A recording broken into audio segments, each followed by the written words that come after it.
Well, good afternoon, everyone. Welcome to KBLPlive as we have traveled out to the western plains of Oklahoma, and we are in Clinton, Oklahoma at the Tornado Dome on campus of Clinton High School here as we get set for the Leopards and Leopardettes on a Saturday afternoon here in Clinton to take on the Lady Reds and the Clinton Red Tornadoes. My name is Greg Peary, and you're going to get tired of hearing my voice today. Brother Glenn could not make it out here with us today, so we're running short crew today.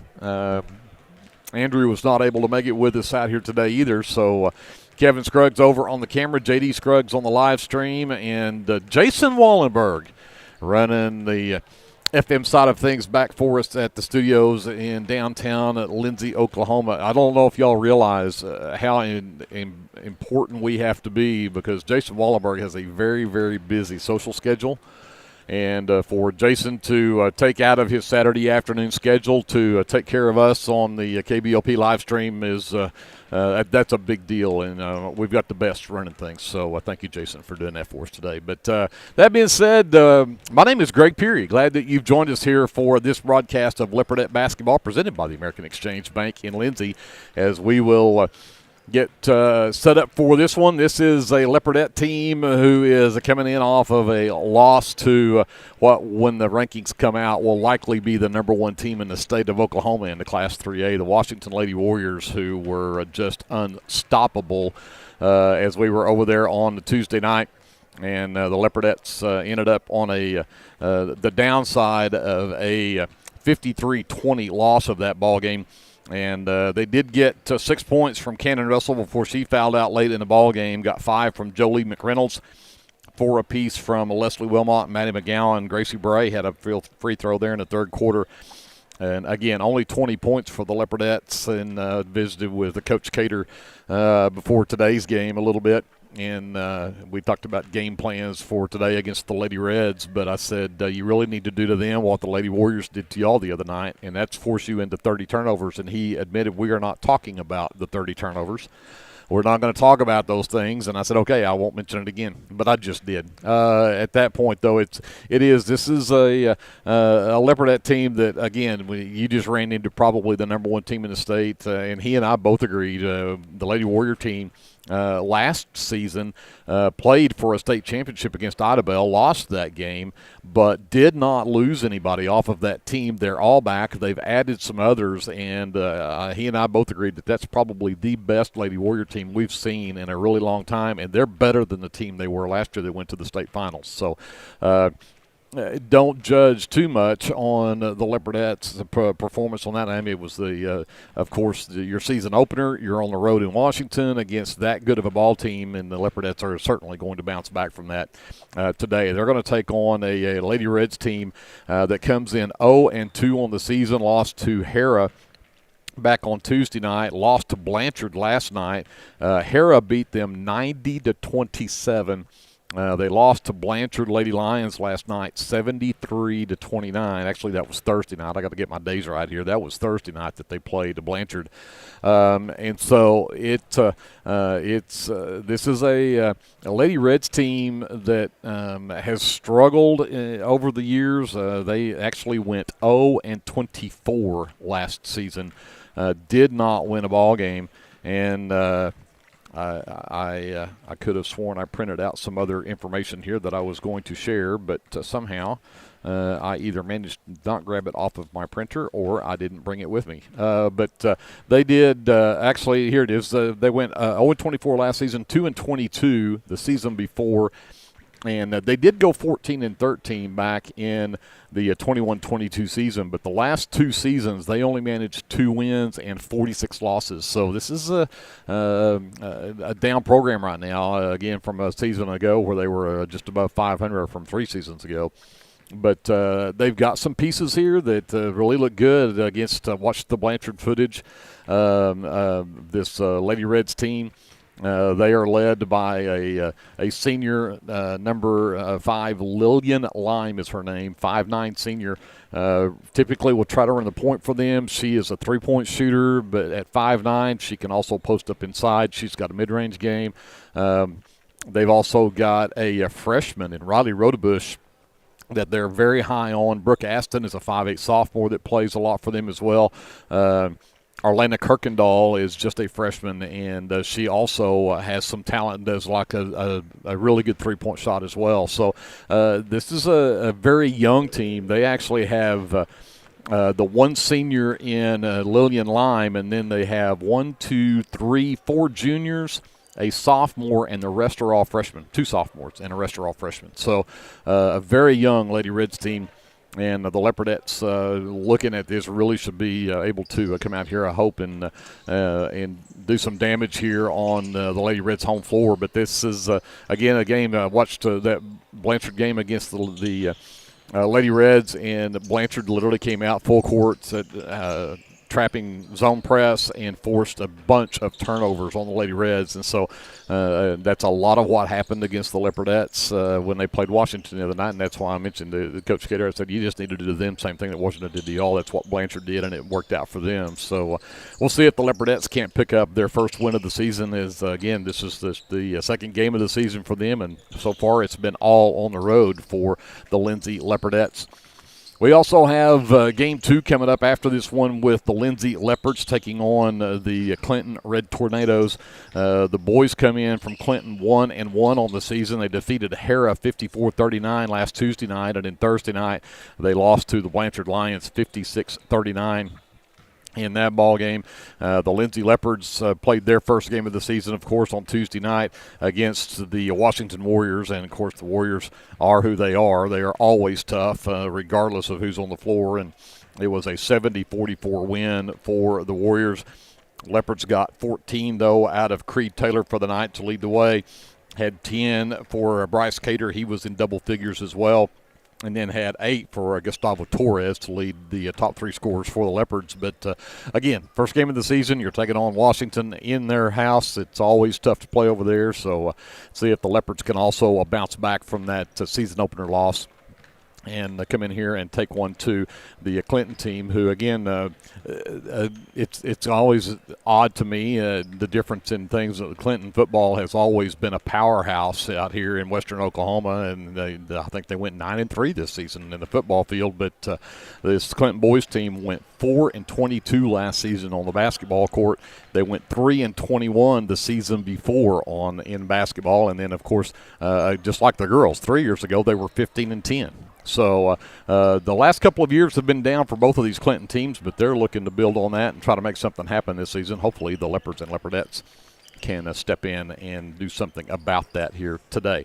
We're still about 7 or 8 minutes away from tip-off here. Let's take a timeout, and we'll send it over to JD. We've got some words from our sponsors for Lindsay Leopardette and Leopard basketball. We'll come back and talk more about these two teams as we continue on with your American Exchange Bank pregame show from the Tornado Dome in Clinton, Oklahoma, right after this.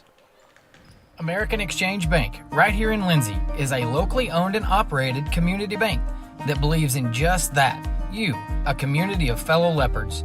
We love our customers. We feel very grateful for each one. So if you are looking for a safe place to put your money, need help achieving that next dream project, or are simply looking for a different banking experience, give us a call at 405-756-3101. We look forward to serving you each day. Member FDIC and Equal Housing Lender. Are you caring for an aging parent or other loved one at home? It's important to know you are not alone. Hi, this is Connie Upton with Abiding Home Health. The people we serve have a variety of needs, of acute illnesses to individuals who require health care assistance to live independently at home. Our goal is to make a difference in the short and long-term care of each patient. For more information, visit us online at abidinghomehealth.com. Abiding Home Health, creating personal, positive changes and transformations. For all your construction needs, give Brad Taylor a call with B&S Construction at 1-405-428-0039. B&S Construction specializes in concrete pads, sidewalks, and metal buildings of all sizes. Call Brad today for a free estimate. The crew at B&S Construction would like to wish the Leopards a safe and successful season. Go Lindsay!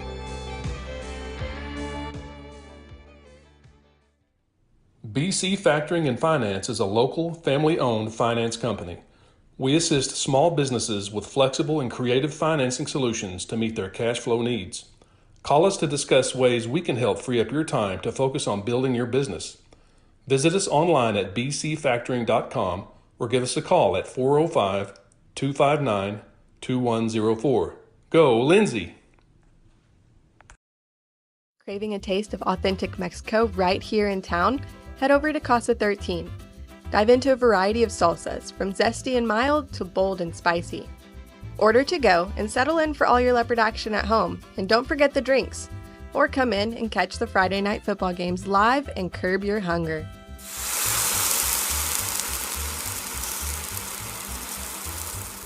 Late night watching leopard football? Let us cook breakfast for you. Now serving breakfast Saturdays and Sundays.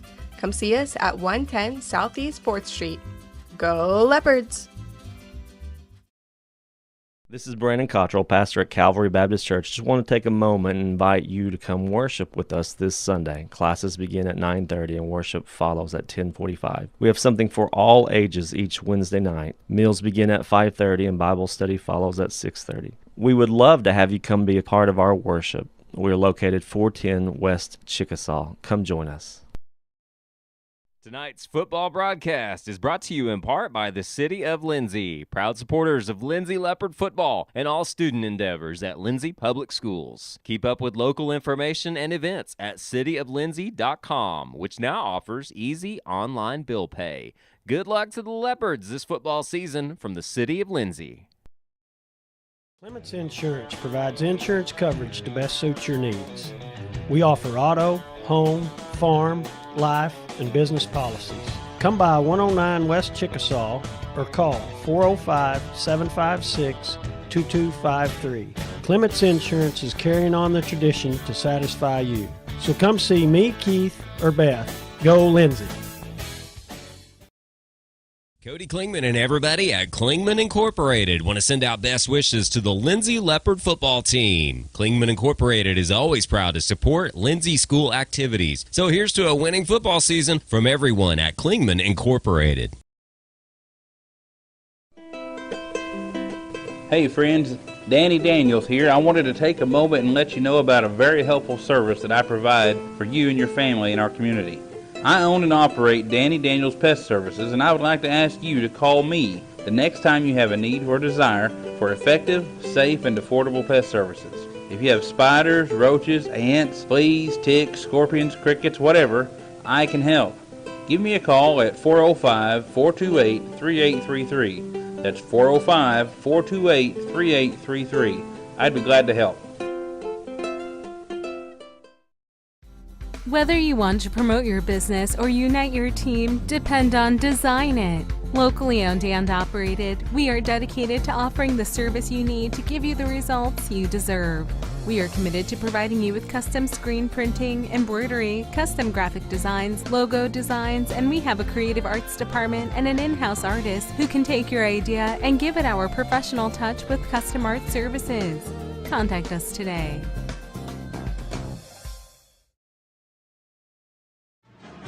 Hey Leopard fans, this is Nick Johnson from First Baptist Church Lindsay. At First Baptist Church, we are a family ministry and desire to faithfully proclaim the gospel in Lindsay and beyond. We would like to invite you to join us every Sunday for worship at 9 a.m. and Sunday school following at 10:15. Our Wednesday evening activities start with dinner at 5:50, and then we have Bible studies for children, youth, and adults starting at 6:30. First Baptist Church is proud to support the Lindsay Leopards, and we wish all of our student athletes a successful season. From all of us at First Baptist Church Lindsay, go Leopards!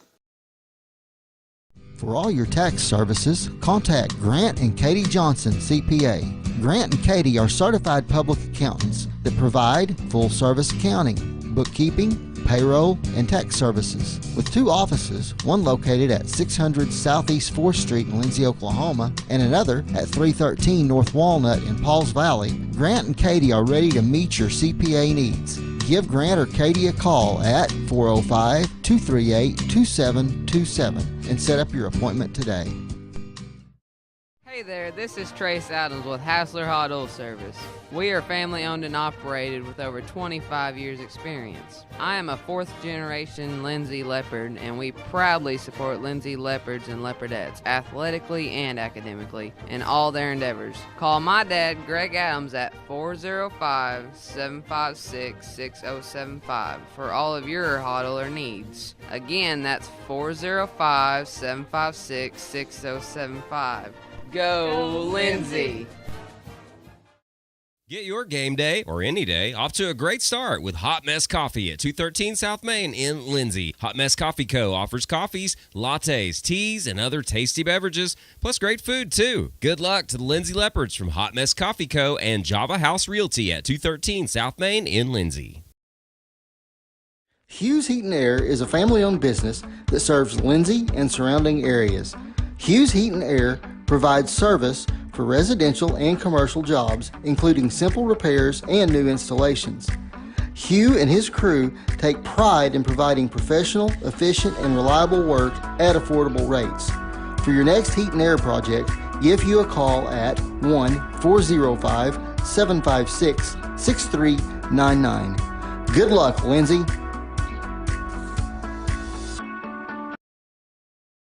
Jake's Shortstop offers gas, snacks, ice cream, pizza, subs, wings, and the coldest drinks in town. Everyone at Jake's Shortstop says good luck to the Lindsay Leopards this football season. Legacy Roofing is a family-owned and operated business that serves Lindsay, Oklahoma and surrounding areas. We specialize in getting your home back to its best, whether it be annual wear and tear or storm damage. We don't just fix roofs, we take care of your home. Legacy Roofing, family-owned, community-focused, and always here for you. Call us today for a free estimate at 405-756-8855 and let us protect your home with the care it deserves. So welcome back to the Tornado Dome here in Clinton, Oklahoma. We get set for Lindsay Leopardette action between the Lindsay Leopardettes and the Clinton Lady Reds. Let's get to your starting lineups. Let's start with the Leopardettes since they're being introduced first as the visiting team. They will start a 5'4" senior. Number 1 is Gentry Wilmot. A 5'10" senior. Number 5, Maddie McGowan. Number 10, a 5'7" senior. That is Leslie Wilmot. A 5'9" junior, number 13, Jolie McReynolds. And then to round out the starting 5, a 5'4" senior, number 20. Get it right here in a second. Number 22, Cannon Russell. Again, the 5'4" senior. The head coach for the Lindsay Leopardettes is Brian Cater. He's assisted by Johnny Dodd and Tony West. They turned the lights out on me just as I was getting ready to give those to you as they do a hype video on the scoreboard for the Lady Reds. The Leopardettes come in again 0-1 on the season after that loss to the Lady Warriors of Washington last Tuesday night. While we wait for the starting lineup for the Lady Reds, let's talk a little bit about the schedule since we're here, especially on a Saturday afternoon in Clinton, Oklahoma, kind of out of ordinary for us.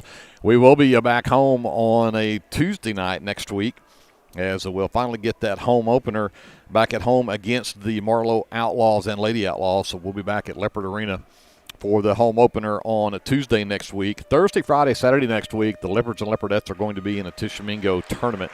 And brackets are out. I'll talk about some of those game times coming up, but we will not be able to bring you those games, unfortunately, here on KBLP Live. So we'll talk more about that coming up at halftime. Right now, let's get to the starting lineups for the Clinton Lady Reds, who again come in 0-2 on the season. Number 2 is Ella Redchin. She is a 5'8" junior. Number 3 is Alina Kirkendall. She is a 5'8" freshman. Number 5 is Lillian Lime. She is a 5'9" senior. Number 14, 5'8" sophomore Brooke Aston. And to round out the starting 5 will be the freshman, number 21, 5'9" freshman. That is Riley Rodebush. So, again, you've got 3 freshmen in the starting lineup here for or 2 freshmen, I'm sorry. with the senior and the junior and a sophomore on this Lady Reds team. The head coach for the Lady Reds is Tu Jefferson. And yes, TWO. We were talking about that before we came back on the air here. He is actually the son of the athletic director here in Clinton, Eugene Jefferson. He is Eugene Jefferson II, so they call him Tu.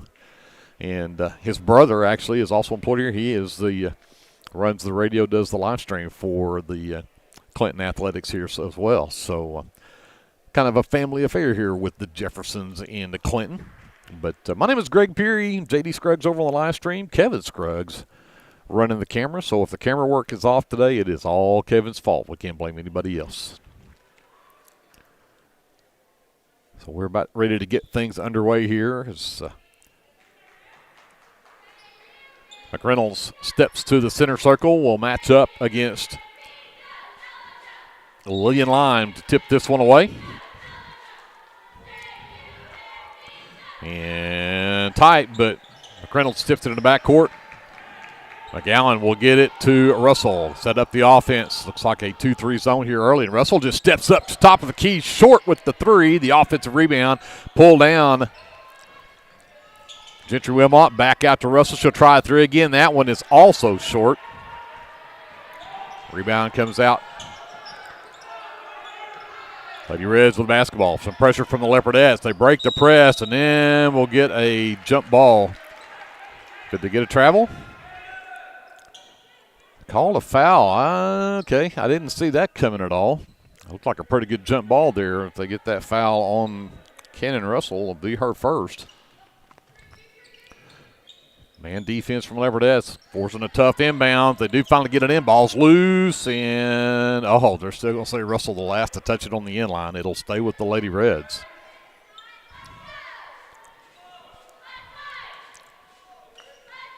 And Leopardettes, that tough man. Still looking. Finally get it into Rodebush in the lane. Throws it back up top, and they'll get it back into the hands of Lime. Works to the top of the key. Gets it over to right wing to Redshin, and then Russell goes for the steal, misses it to get it inside. No, a kicked ball called as Leslie Wilmot stepped in front of Rodebush. Lady Reds basketball under their own basket. Just under a minute gone here in the first quarter. We're still scoreless. Get it in the lane. Rodebush, nice. And the inbounds pass gets it up and in. Gentry up top to Russell. Again, they just leave her alone there at the top of the key. Back to Gentry on the right wing. Back to the right elbow. Russell out to McGowan. Three left wing on the way. That one's too strong. This time Rodebush comes away with the miss. Leopardettes 0 for 3 from the three-point line to start. Ball given up. On the backside. Good hustle from Russell, but Cannon is going to be picked up on the foul number 2. And unfortunately, with all the nice scoreboard here, they do not have anything for players and fouls. So I'm guessing on some of this stuff as we go, it'll be her second personal, second team foul, second in the quarter here. We have a timeout on the floor. 6:39 left to go here in the first quarter. It's 2-0 at Clinton. We'll take a timeout, come back after this. This is Leopardette Basketball presented by the American Exchange Bank on KBLP Live.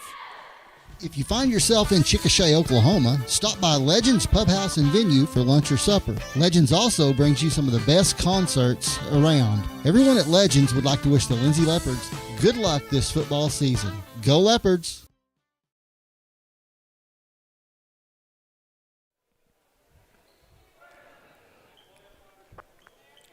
So it will be Lady Reds basketball. Again, they just showed the one foul on the scoreboard. I think the one earlier that we thought was a foul on Russell, they actually called a jump ball, and now we're going to get an offensive foul called on Rodebush as she shoved off trying to make some space underneath.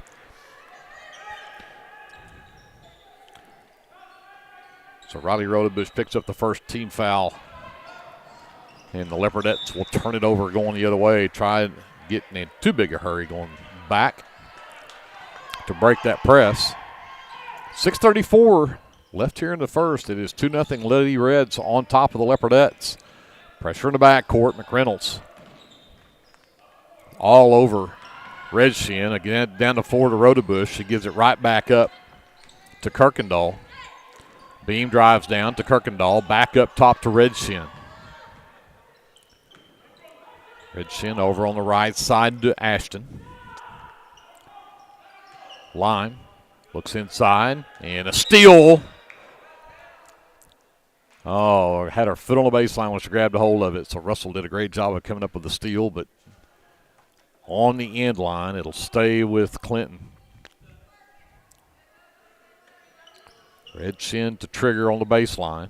Actually, that is Lime, looks like. Gets it to Redshin out on the corner, and again, good defense. Gentry Wilmot knocks that one out of bounds. So Lime will try it again from the far corner this time. Lime finally gets free, gets it back. Goes back to Lime on the baseline, lost it out of bounds, but Russell again the last to touch it. Leopardette defense has done great knocking the ball loose. They just can't keep it in bounds.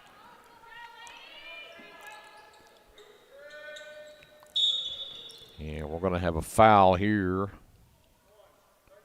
They're going to call it on Jolie McReynolds, trying to fight through a screen there. She'll pick up her first, team's second in the quarter.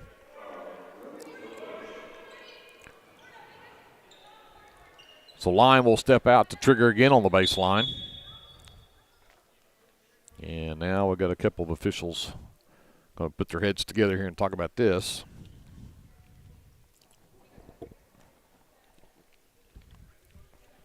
Satisfied, I guess we'll go back to play. Lime to Rodebush, right elbow. Quickly comes over to Redshin. And get a foul called underneath. Oh, they're going to call that on Leslie Wilmot for a push underneath. Her first is the team's third now in the quarter. And we're just played barely 2 minutes of this quarter. This time the inbounds, and Rodebush loses it. McGowan, transition, turns around in the lane, gets it over to Russell, had it tipped. Gentry back to Russell, right wing, turns down to three, sends it left wing to Leslie. Leslie for three. That one skips across, no good. McReynolds cries in there for a rebound, and then she will be fouled. That one will go on Brooke Aston, who is her first, second team foul. And if they're going to call this game that close, we may be in the benches in a hurry. Russell's going to try another three. That one is good. Cannon Russell finally gets that zero off the scoreboard. It's 3-2 Leopardettes by one. 5:30 left to go here in the first. Redshin to Aston. Races up the left side, all the way into the lane, and she'll get bumped from behind. Foul on the Leopardettes. Goes on Leslie Wilmot, her second, team's fourth.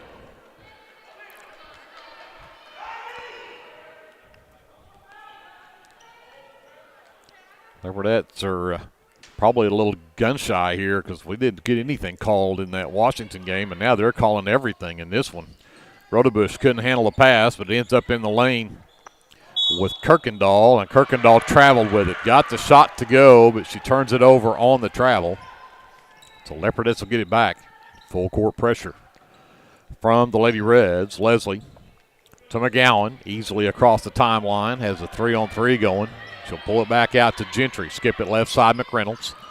Double team, comes up top between the circles, Russell. McGowan, three right wing, short.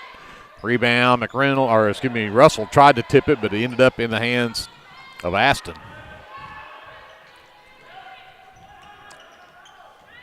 Redshin brings it the other way. McReynolds picks her up across the timeline, goes all the way to the right corner. Good defense from McReynolds, forced an air ball.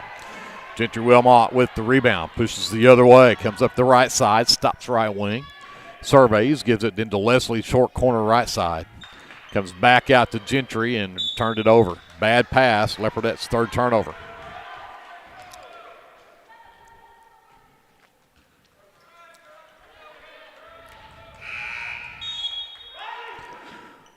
So subs coming in for the Lady Reds. Number 10 is Odessa Musgrave, the junior. Lime looks to inbounds. Leopardettes keep everything covered. Gets it to Kirkendall.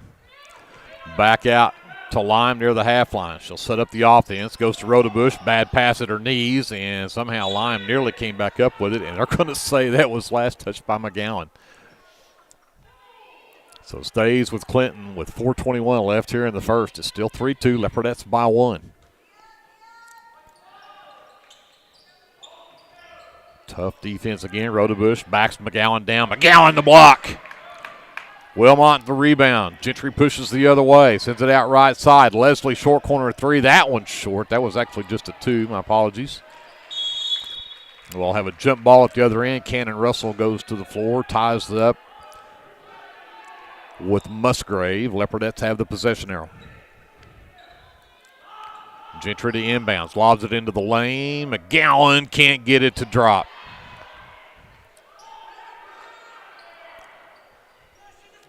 Oh, Cannon Russell, the steal. Throws it off of a Lady Reds player. McGowan straightaway 3. It's good.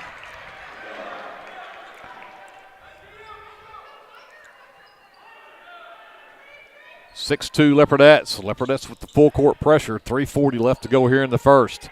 Kirkendall looking to give it up. Lime finally comes to get it, and she double dribbled it. So turnover on the Lady Reds. Leopardettes will get it back with a 4-point lead. 3:35 left to go here in the first quarter. Gentry Wilmot inbounds to Russell out between the circles. Back to Wilmot left wing. Fakes the 3, drives into the lane. Nearly lost it, got it back. Can't get it to go, but she'll get to the free throw line. Foul called on Clinton goes on number 21, Riley Rodebush, and that'll be her second. Third team foul on the Lady Reds here in the quarter, but 2 free throws for Gentry Wilmot since that one was on the shot and knocks the first one down. In the game for Clinton will be number 0, Peyton Klontz, the junior. Rodebush will sit with those 2 fouls.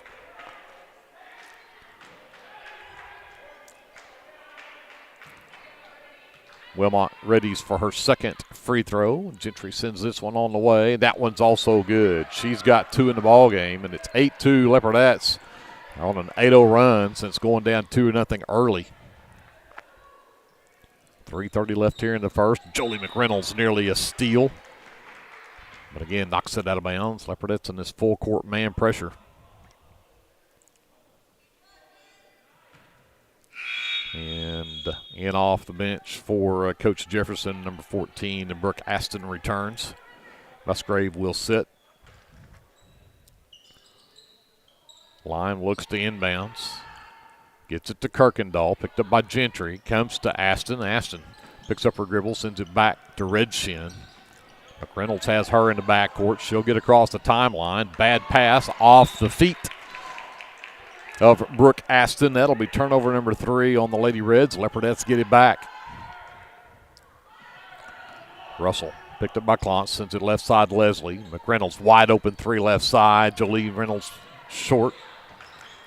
Leslie Wilmot with the rebound, though. Gets it to McGowan. Russell right side 3 on the way. That's good. Cannon Russell's second 3 of the game. She's got 6.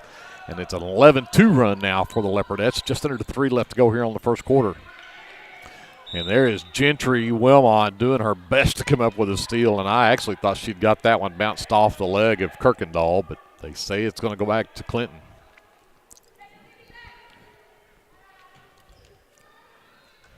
Lime will inbounds. Can't find anybody. Still can't. And we'll get a 5-second call. Nope. We'll get a timeout call from the bench. Saved that turnover. 2:53 left in the first. It is 11-2 Leopardettes. Take a timeout. Come back with more Leopardette basketball presented by the American Exchange Bank after this timeout on KBLP Live. Hey, Lindsay community. My name is Christian Torres, and I am the minister for the Lindsay Church of Christ. We would like to invite you to come and worship with us on Sundays at 10:45 a.m. and Wednesdays at 7 p.m. We're located at 1205 West Cherokee Street. Here at the Lindsay Church of Christ, you will find the truth of God's Word, spoken in love, and a group of people who love God and one another. Do you have a Bible question? Well, we have a Bible answer. Come and worship with us and be edified at the Lindsay Church of Christ. Clinton basketball out of the timeout. Lime has it in the backcourt. Russell picks her up back there. She will work one-on-one, get it across the timeline. Nearly lost it. Managed to hang on to the dribble. She'll hand off to Aston. Aston nearly got it. Lost it, nearly traveled. Finally did throw it. McReynolds stole it away, and then she was fouled by Brooke Aston, which will be her second. That is now the fourth team foul. So both teams now one foul away from being in the bonus. Musgrave returns for the Lady Reds. Aston will sit. Inbounds comes to Leslie Wilmot. She'll give it to Russell. Quickly to the Gentry right side. Surveys, waits for the cut through. Now gives it to McGowan at the high post. Sits it back up top to McReynolds. Left wing Russell. Looks underneath at McGowan. Has short corner Leslie. Leslie with the shot. Too strong. Russell, the offensive rebound. That putback won't go. And that rebound is pulled down by Clontz, but she will be fouled. They'll call that on Russell, and that'll be Cannon Russell's second personal, and that's 5 team fouls in the quarter, so that will be free throws at the other end for the junior Peyton Clontz.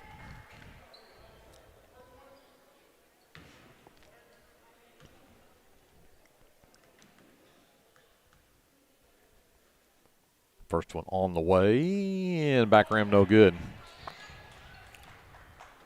11-2 Leopardettes. We've still got 2:15 left to go here in the first quarter. Clontz readies for her second. On the way, that one rattles out, no good. Rebound, Leslie Wilmot.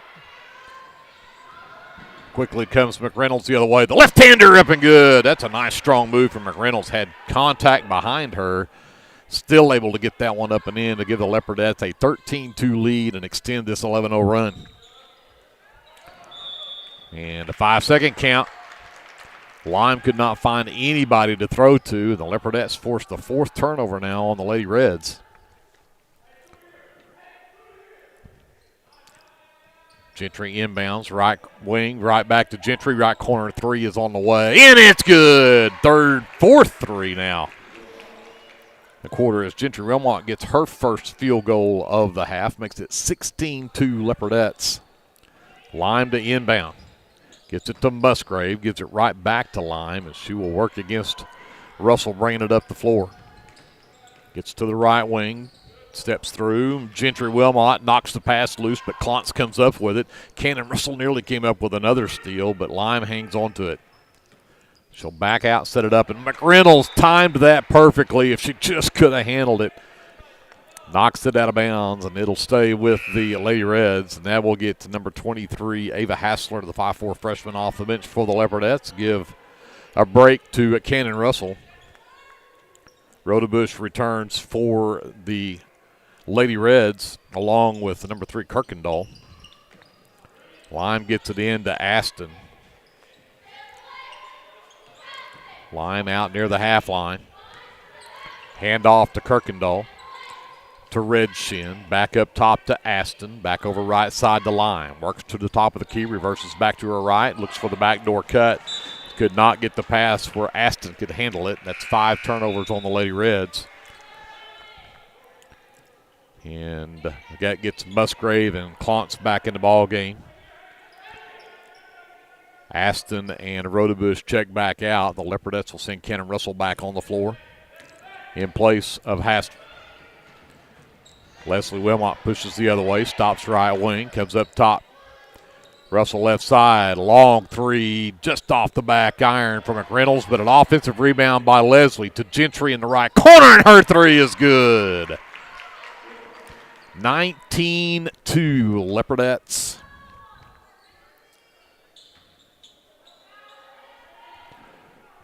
Tough on the other end as Lime can't get a handle on the basketball. 30 seconds left in the quarter. Leopardettes on a 17-0 run, have a 19-2 lead. And there's a 3 wide open from Redshin. It skips across, no good, but Clontz has the miss after Leslie let it go right through her hands, and then she threw it away. McReynolds the other way with 10 seconds left. Too hard off the back rim. Back taps the rebound out, and Redshin, that is Lime that has it on the floor. Down to 2 seconds, down to 1 second. Gentry at the buzzer off the side of the rim. That was so good. Nearly got that one to go. What hustle from Gentry Wilmot, but the Leopardettes have a 19-2 lead at the end of one. We'll send it back over to JD. Take a timeout. We're back with more live coverage of Leopardette basketball presented by the American Exchange Bank after this on KBLP Live. This is Dr. Matt Shelton with Lindsay Family Dentistry. I'm a 1997 graduate of Lindsay High School and have been practicing dentistry in Lindsay since 2006. We welcome you to come by our dental practice so we can help you and your family with all your dental needs. We offer dental services for everyone at every age, from braces to aligners to crowns, bridges, dentures, and implants. Give us a call today at 405-756-4093 or stop by at 102 Southwest 7th Street and let us give you the healthy, beautiful smile you've always dreamed of. Lindsay Municipal Hospital is dedicated to providing quality service to our local community, and we're wishing our Leopards and Leopardettes a healthy and successful basketball season. Go Leopards!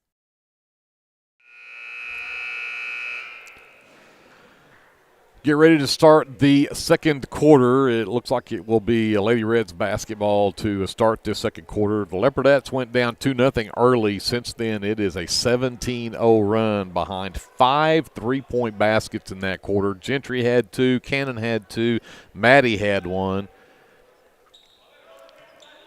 I did my best to early on to try to keep up with shots so that I could get some of Glenn Shoemake's shooting percentages in on this, and I can't. That's too much for me to keep up with. I'm sorry, and that's not going to happen. So, Leopardettes bat the inbound pass away out of bounds. It stays with the Lady Reds.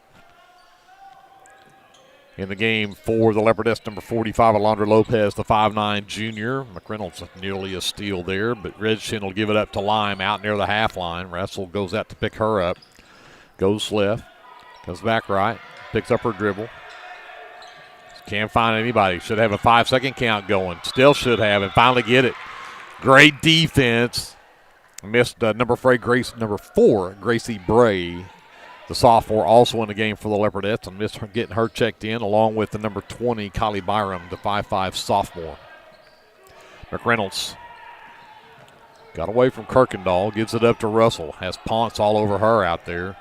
Gets a screen from Lopez, gets into the lane and tried to get it. They're going to say she double dribbled it. I'm not sure about that one myself. I thought she lost control of it, but I don't think she ever picked it up. But they will get turnover number 4 now on the Leopardettes. And Bray nearly came up with a steal.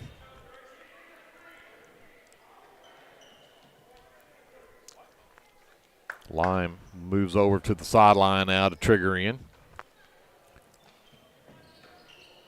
Aston gets the inbounds. Gets it ahead to Redshin. She will bring it across the timeline. Picked up by McReynolds. Right wing Rodebush. Comes back to Aston. Looks to drive in and get a reach-in foul called again. Very ticky-tack fouls being called here today, and Gracie Bray picks that one up. That'll be the first foul on the Leopardettes in this quarter.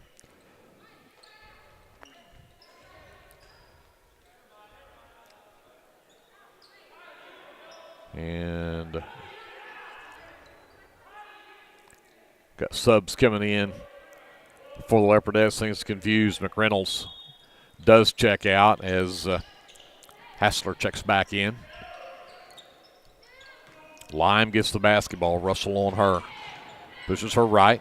Makes her reverse back to the top of the key. Goes back to her right. Tries to come back left. Finally got it to Aston. Picked up by Hassler.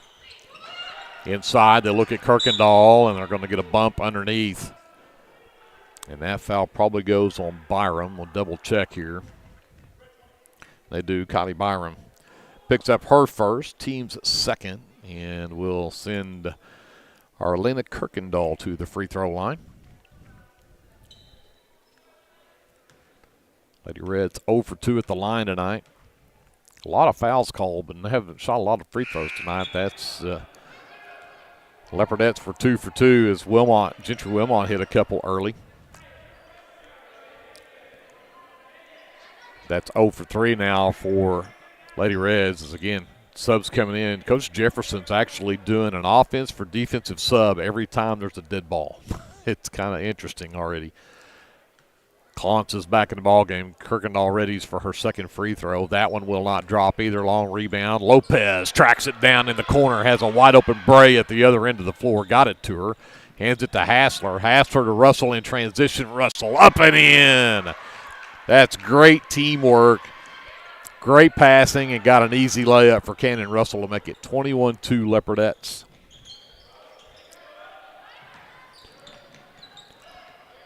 Bray in the backcourt, giving Redshin all she can handle. Redshin gives it up to Lime over on that right side. She'll work it back toward the top of the key. Russell nearly stole it away. Redshin comes back up with it. She'll take it around Lopez. High off the glass, doesn't work. Russell with the miss. And then she will be fouled. Kirkendall will pick up. No. They called that on, thought he signaled 5, which would be Lime. And now I'm not sure because they haven't put it up there yet. They did change their view on the scoreboard to put the fouls up there. I think there's some confusion on who they called it on.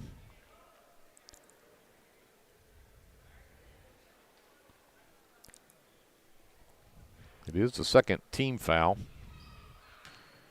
Excuse me, first team foul. And they did call that on Lime. Her first. Inbounds comes to Lopez. Quickly goes back to Russell racing the other way.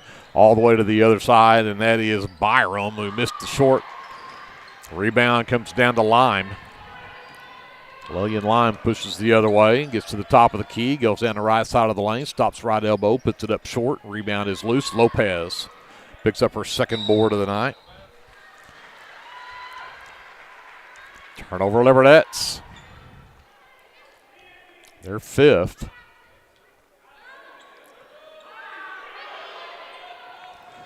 And inbounds to Kirkendall in the corner. Hassler all up in her face.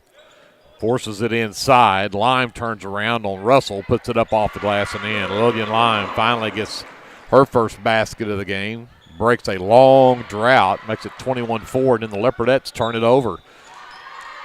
That foul should go on Hassler. And Ava Hassler's first will be the team's third. And this is going to put Ella Redshin at the free throw line to shoot two. 21-4 Leopardettes. Make it 21-5 as Redshin gets the first free throw of the night to drop for the Lady Reds.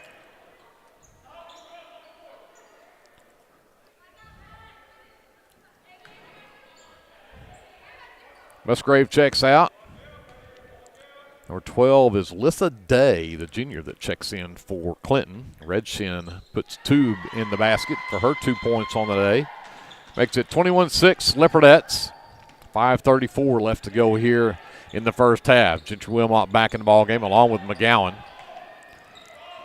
Leslie Wilmot has got the starting five back out there. Oh, nice feed.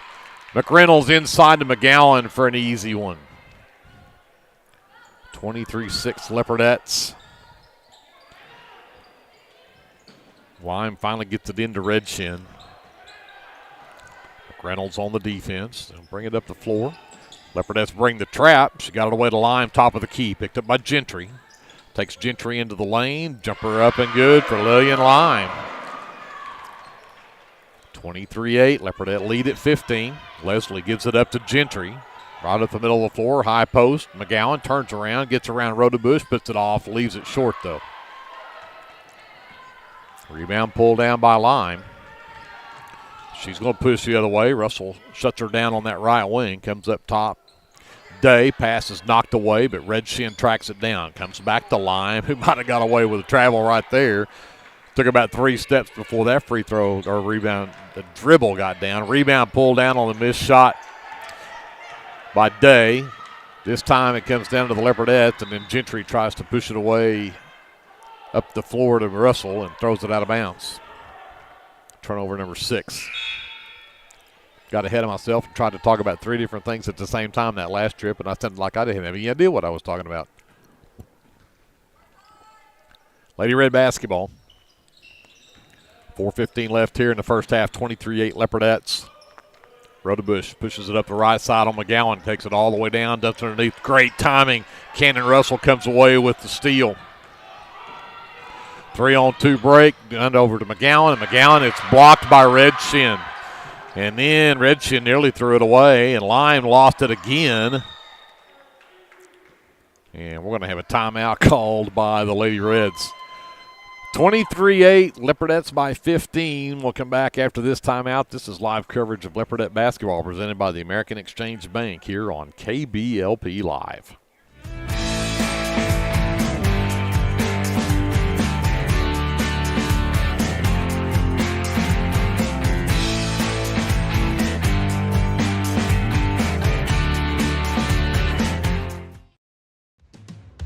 If you have a hankering for the best barbecue in South Central Oklahoma, then get yourself down to the Meat Locker Barbecue in Lindsay. Every Monday, Thursday, and Friday, located just off of Highway 19, 106 Northwest 4th. At the Meat Locker, we work hard to bring you the most consistent, delicious, slow-smoked barbecue around at a price that won't break the bank. And don't forget, we cater too, and we'd love to do the cooking for your next event. So come see us or give us a call, 405-428-1198. And visit our new website at meatlockerbbqok.com for the latest Meat Locker merchandise. We're proud to sponsor this broadcast of Lindsay Leopard Athletics and want to wish all the students, faculty, and staff a successful year.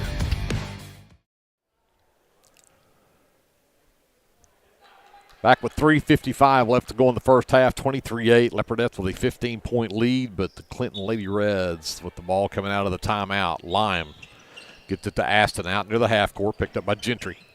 Works right, comes back left, and stolen away, Gentry, and then got fouled right there with no whistle. That was, I thought Gentry had that one and lost that one out of bounds, and Coach Cater can't believe it either. That one should have been about out of bounds off of Clinton, and they're going to give the basketball to him. We can't get a foul, we can't get one on the out of bounds either. Red Shin will trigger. Set all the screens, got Lime open for three from the right wing, but it's way off the mark. And finally, Rodebush all over McGowan, and they call McGowan instead of calling the foul on Rodebush. Wow. Fourth team foul on the Leopardettes. Only one foul called in the quarter here on Clinton. Aston gets it up top, Lime. Works right, gives it to Red Shin. Red Shin will get fouled. That was a foul. That'll be McReynolds and her second. And that is number 5. So the final 3.5 of this one will be the bonus time for the Lady Reds. And Red Shin, the only one that's hit a free throw so far, and she's 3 for 3 now. Klontz returns along with Kirkendall. Actually, along with Day. Kirkendall just moves in under the lane. Again, offense for defense here for Coach Jefferson. Missed that free throw.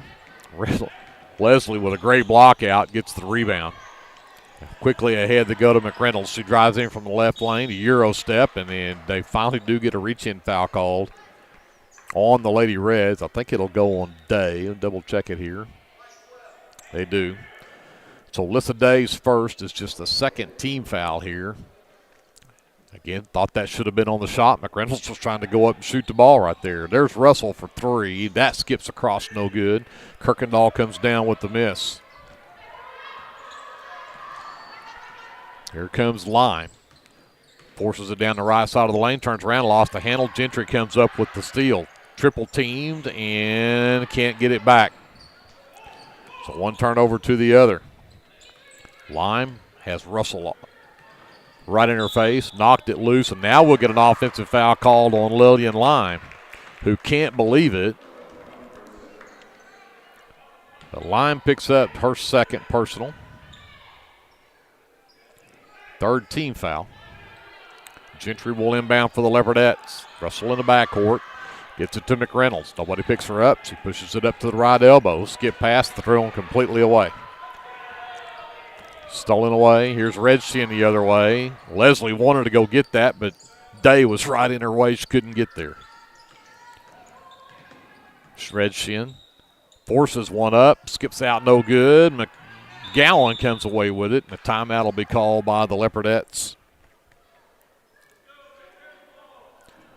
23-9. Leopardettes with a 14-point lead. We've got a 30-second timeout. Let's take it with them. We'll come back to Clinton after this. This is live coverage of Leopardette basketball presented by the American Exchange Bank on KBLP Live.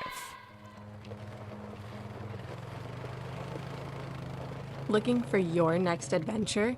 Head to Morris Motorsports in Chickasha. We carry top brands like Polaris, Can-Am, Kawasaki, and Honda. Plus, we offer a full-service and parts department. Whether it's ATVs, side-by-sides, motorcycles, or accessories, we've got what you're looking for.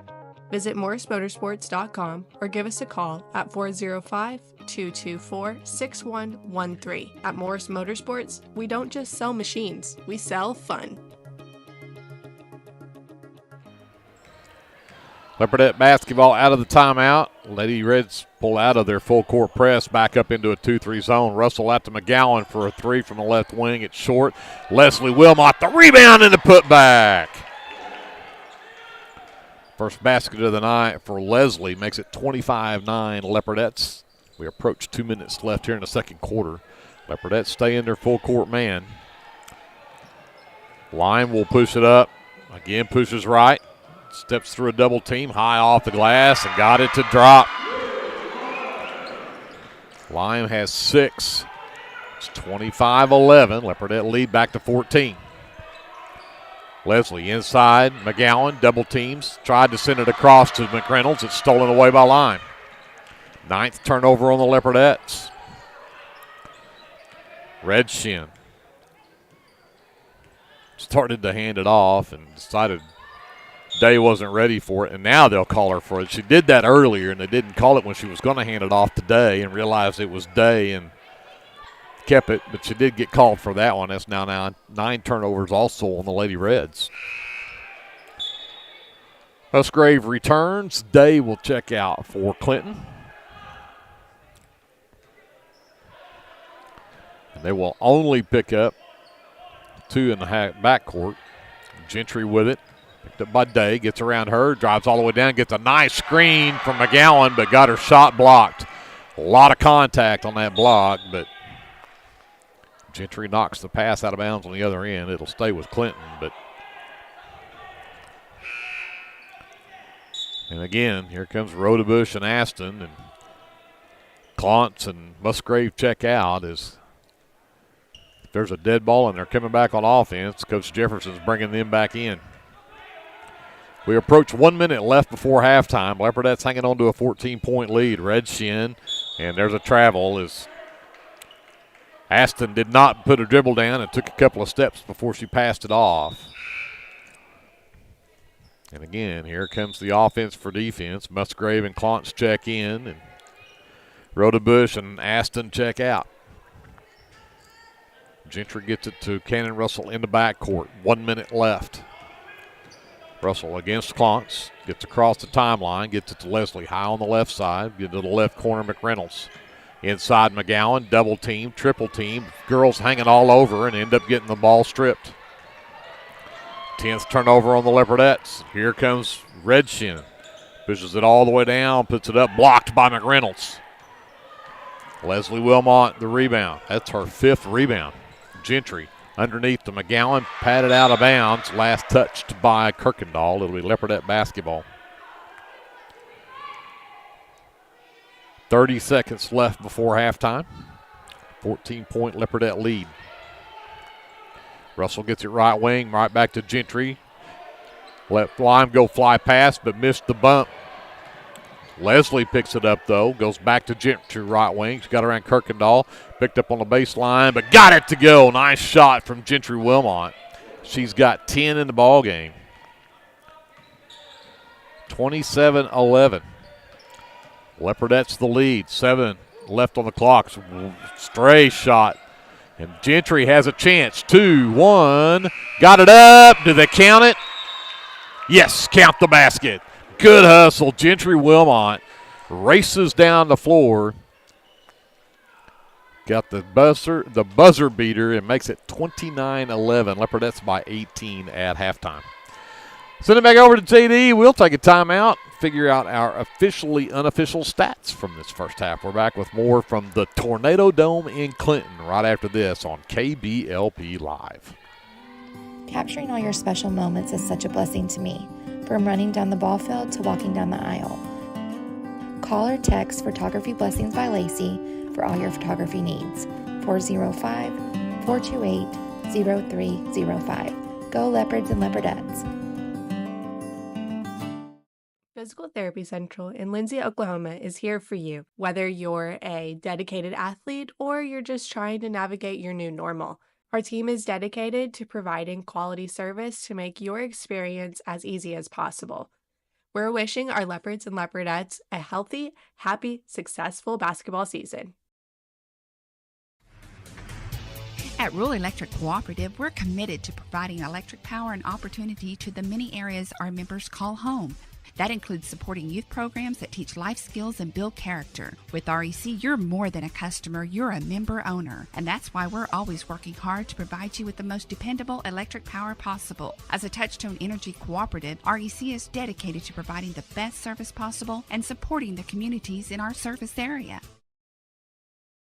If you need local trash pickup with quality service at a fair price, call Red Dirt Waste Services today at 580-432-5697. Red Dirt Waste Services is locally owned and operated, offering household, residential, and light commercial trash pickup in Lindsay and surrounding areas, including Ellick, Bradley, Bray Doyle, Cox City, Elmore City, and Foster. Red Dirt Waste Services does household cleanouts too, and they offer 96-gallon poly carts and dumpsters.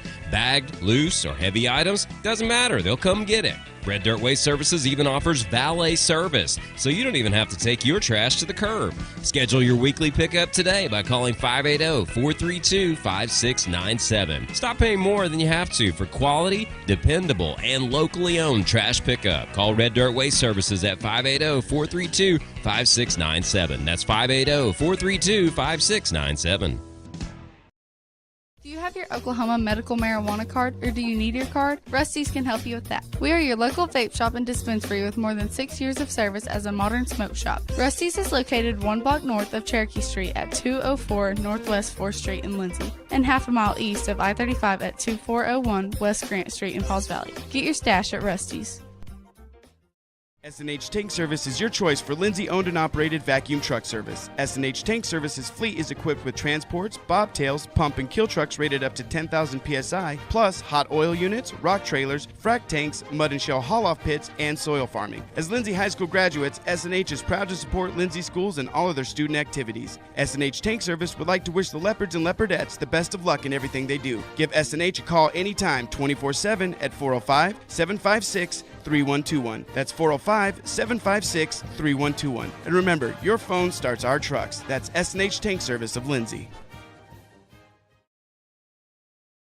South Central Medical Center is a proud supporter of Lindsay Public Schools, and all of the staff and providers would like to wish the Lindsay Leopards the best of luck this football season. Go Leopards from everyone at South Central Medical Center. The Shopper News Note isn't just another paper. The Shopper News Note is a weekly publication that arrives in your mailbox every Wednesday for free. The Shopper offers free Shopper Topper advertisements, as well as news notes and classifieds. And everyone at the Shopper wishes the Lindsay Leopards good luck this season. Go Leopards! American Exchange Bank, right here in Lindsay, is a locally owned and operated community bank that believes in just that, you, a community of fellow Leopards. We love our customers. We feel very grateful for each one. So if you are looking for a safe place to put your money, need help achieving that next dream project, or are simply looking for a different banking experience, give us a call at 405-756-3101. We look forward to serving you each day. Member FDIC and Equal Housing Lender. We are back here at halftime in Clinton, Oklahoma. The Lindsay Leopardettes, a 29-11 lead over the Lady Reds of Clinton. Looking at our unofficial stats from the first half, the Lady Reds are led by senior Lillian Lime. She has 6 all in that second quarter in that first half.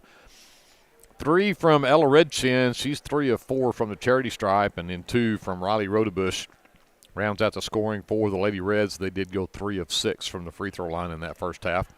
Actually 3 of 8, my apologies. For the Leopardettes, already double figures for Gentry Wilmot. She's got 12 in the first half. 8 points from Cannon Russell. She's got 2 threes in the game. Gentry also had 2 threes in that first half.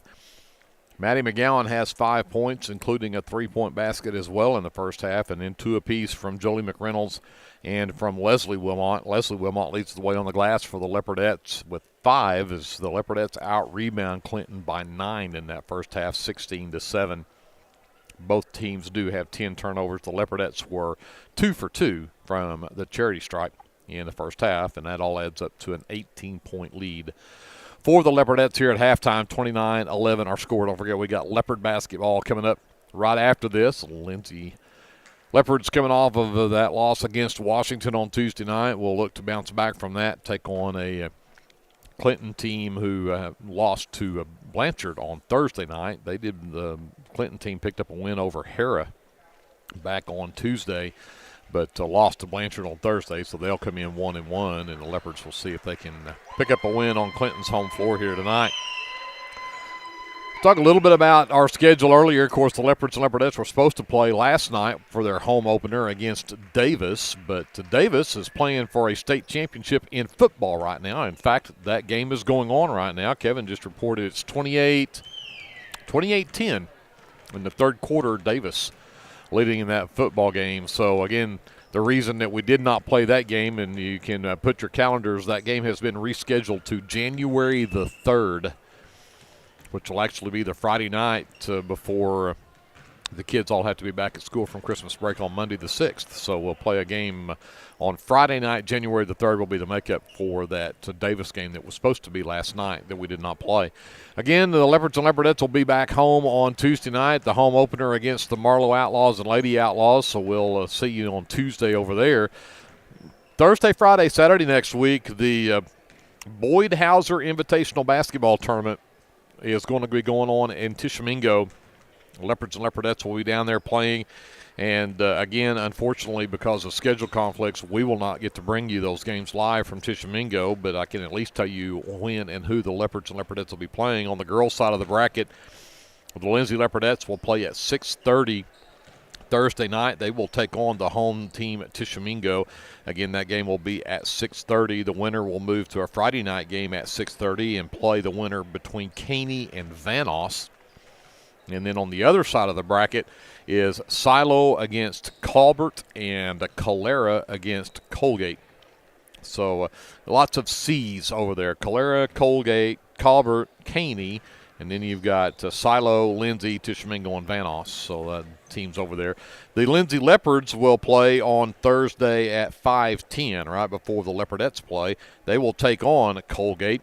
Winner of that game will go to a 7:50 game on Friday, between Tishomingo and Colbert. So those are the 4 teams on the side of the Leopard side of the bracket. Calera and Silo play each other. And Vanos and Caney, those are the other 4 teams on the other side of the bracket for the boys. So, again, the boys at 5:10 and the girls at 6:30 on Thursday night. And then, of course, depending on win or lose, what the times they'll play on Friday. But Thursday, Friday, Saturday down at Tishomingo. So make your plans to travel down there to check out the Lindsay Leopards and Leopardettes in person if you can. Again, we will not be able to live stream those games from down there in Tishomingo. Then, again, we will be back to action on the following Tuesday. That'll be the 17th at Bridge Creek.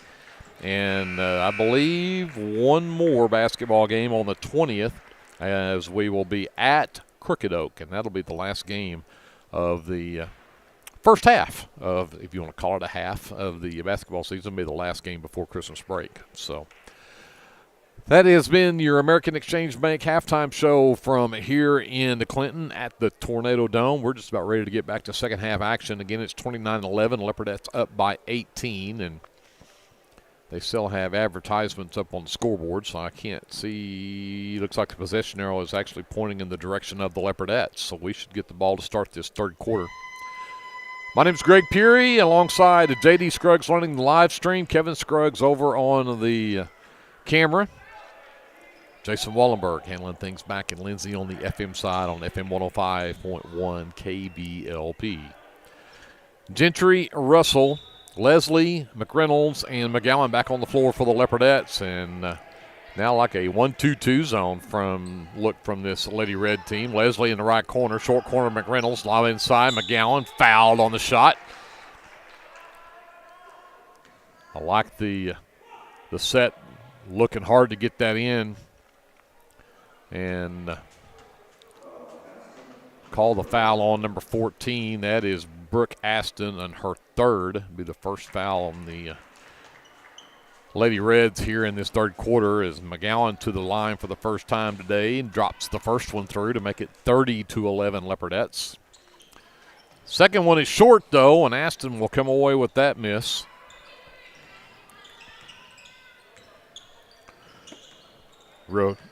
Red Shin will push it up the floor, hand it off to Aston, and threw it away. McReynolds with the steal. Got it back to Russell. To the high post, McGowan goes down to a no-look pass. McReynolds right corner three, rattles out, no good. Rebound tipped, and should have been off Kirkendall, but they're going to say it's off the Leopardettes. And we've already gone to the offense for defense subs here, but Aston checks out. Clontz checks back in. Kirkendall gives it up to Rodebush. Gives it to Lime. Pushes it up against Russell. Works left. Now comes back right. Got down to Rodebush. Missed the shot. Tipped out of bounds by McGowan, though. It'll stay with the Lady Reds.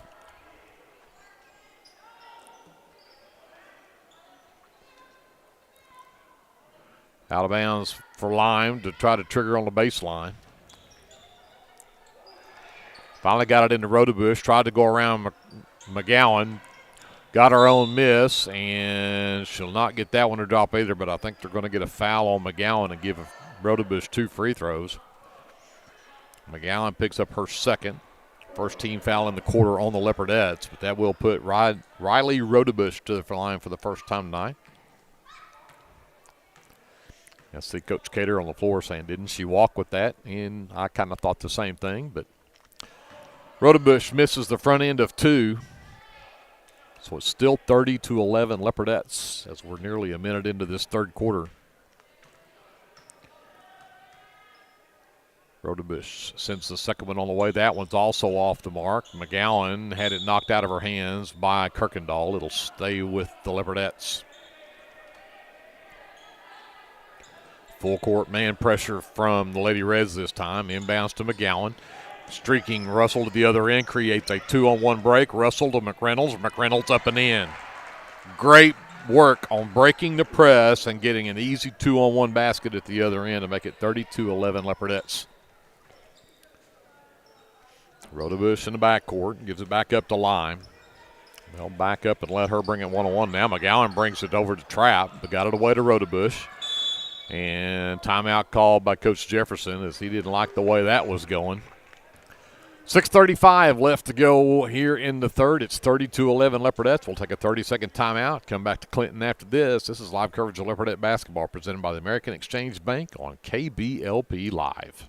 Sooner Valve Repair in Lindsay would like to wish the Lindsay Leopards and Leopardettes all the best during this season. When in need of a valve repair, come by Sooner Valve Repair at 106 Southwest 9th Street in Lindsay, Oklahoma, or call 405-756-1599. Good luck, Leopards, from Sooner Valve Repair in Lindsay.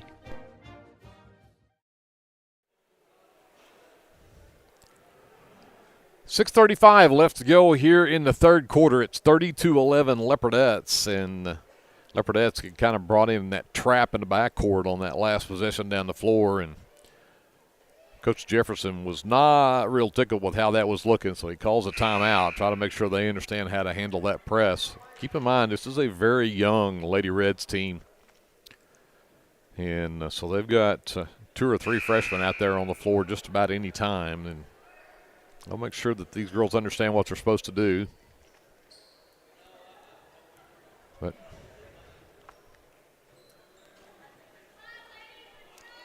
But it will be Lady Reds basketball. Lime will bring it in front of her own bench. Up top, Aston. Picked up by Leslie. The lob stolen away by Russell. McReynolds ends up with the loose ball, but here comes McReynolds across the lane right side into the right corner for Russell. Back to McReynolds on the right wing. Up top to Gentry. Inside McGowan. Double team. Turns to her left. Throws it off the glass and in. Tough shot for Maddie McGowan. Got it to go. She's got 8. Leopardette lead goes back to 34-11, a 13, actually a 23-point lead. Lime in the backcourt. Here comes the trap. She got away from it. Got it to Rodebush. Aston lost it driving the baseline, and could say it was touched by the Leopardettes. I don't think Leslie ever touched it. I think she just lost it out of bounds, but that's probably a 34-11 call. Aston looking for Lime. The elevator screen gets her open at the free throw line or above the free throw line. Can't get it to go. Leslie Wilmot pulls down her 6th rebound. In transition, a 3-on-2 break. Gentry to McGowan, left corner. Drives up to the right elbow, sends it up top. Three-pointer will not drop for Russell, but there is another rebound for Leslie Wilmot. Russell sets it up against this zone. Leslie from the left wing. Has it knocked loose by Lime. Gets it back. Gets it into the left corner to McReynolds. Left elbow. Out to Gentry right side. Back to the right elbow. Now to the short corner. And Leslie Wilmot drops it in from there. 36-11. Leopardette lead to 25. 5 minutes left in the third. Leslie cuts off Rodebush. Lost the handle. Got it back. Threw it all the way across the court to Redshin, who threw up a prayer over the basket. Gentry Wilmot with her 5th rebound pulls it away, and now we have another 2-on-1 break. McGowan in the lane, jump stops, puts it up, too strong. Aston with the miss for Clinton, and she'll push the other way. Free throw line, Lime knocked away, back out into Aston, though. Aston misses a shot. McGowan pulls down the miss. And they're going to call a travel on McGowan. Had nothing to do with the fact that she got bumped on that, but Leopardette's now with 12 turnovers. Inbounds to Aston on the right wing. They tried to do the elevator screen, didn't work this time. Aston shot over Leslie will not work, and Leslie comes away with her 8th rebound. Outlet from Russell as she pushes it up to the free throw line, or top of the key. Nobody picks her up. 3 will not drop. Aston comes away with the miss. Lime across the half court. Rodebush high on that right side, gives it back to Lime, out between the circles. Comes back to Aston. Aston to a cutting Kirkendall, who just threw it up behind the backboard and out of bounds. Leopardette basketball off for turnover number 13 for Clinton. Clontz returns. Aston sits for the Lady Reds. Gentry gets it into Leslie. Gives it back to Gentry. They're going to pick up Russell full court and not let her handle it. Gentry pushes it up. Left wing, Russell gets around Lime, takes it all the way to the right elbow, to the right wing for McReynolds. Up top, Leslie, three-pointer on the way, back iron. Rodebush tracks down the long rebound. Sends it out to Clontz. Clontz takes it all the way down against Leslie, lost the handle on it, out of bounds. It'll be Leopardette basketball and turnover number 14 on Clinton. 36-11 Leopardettes, 3:26 left in the third. Leslie gives it back to Gentry. She'll work on Lime, bringing it up the floor. Gets by her easily. In the lane, tried to get it to McGowan, and McGowan could not come up with it. Pass a little bit long, and that'll be turnover number 13 now on the Leopardettes. Musgrave checks in. Clontz checks out for Clinton. Lime to inbounds in the backcourt. Gets it to Kirkendall. Right back to Lime. Ahead to Redshin, Now goes to Rodebush. And she will take two Leopardettes to the glass and puts it up and in. The freshman has no fear. She has 4 points. It's 36-13 now. Just under 3 minutes left to go here in the third. McGowan hands to Russell. Russell takes it to the right elbow, sends it back up top to Leslie. Gentry left wing. 3-ball on the way. It's short. McReynolds tips the rebound, and Gentry comes up with it. Leslie to McGowan. Way on the right side now for Russell. Working on Rodebush. Comes back to Leslie left wing. Skip it back to the right side to McGowan. Cannon comes back to get it. Russell will reset it. Works around the screen. Drives right side. Flips it to Gentry. Gentry to the free throw line. Into the left corner for McReynolds. McReynolds dribble across. Back over to the right corner. 3-ball from Cannon Russell is off. But McGowan comes away with the miss. Puts it up. That one won't go. Again, lots of contact right there. McGowan in the lane, and it won't get called. But Lime drives down. Sends it back out to Kirkendall at the other end of the floor. Redshin inside, and there's, again, the freshman, Riley Rodebush, takes it to the rack, puts it in. It's 36-15. Minute 45 left in the third. Gentry gets past Lime, goes all the way to the left elbow, hands to Russell, left wing three on the way, back iron no good. Rebound McReynolds, fouled on the putback. And Lady Red's foul goes on number 10. That is Odessa Musgrave. And again, some of these calls I'm not getting at all, but that foul was while McReynolds was going up with the shot, but they're going to say it was on the floor. Just the second team foul in the quarter on Clinton.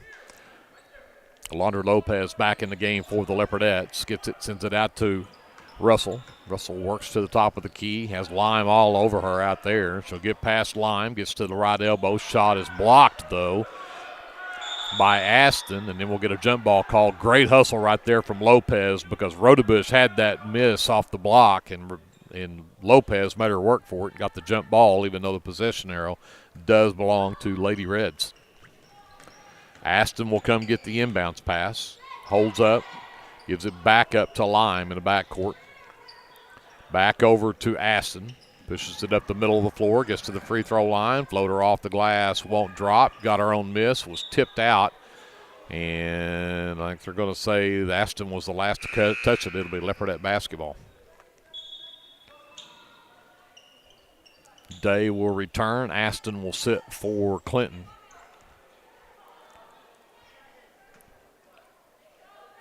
Leslie inbounds to Hassler. Hassler gets away from Day, avoids the double team, but overthrew the pass for Lopez. Leopardettes turn it over for the 15th time.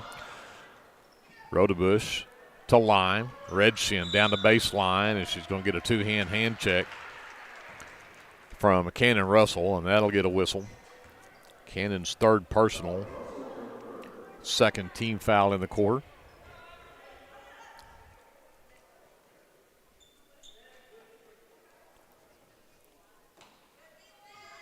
Lime to inbound under her own basket. Still trying to find somebody. Rodebush finally got a handle on it. Triple teamed. It's loose, and we're going to get another whistle and another foul.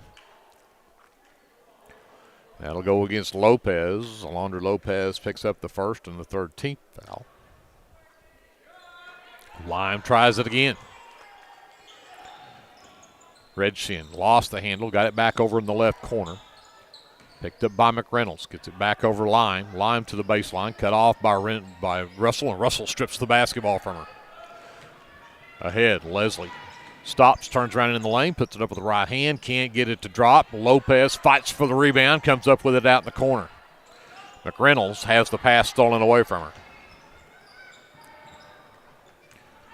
Here comes Rodebush the other way. Hands to Lime. Goes right, reverses back to her left.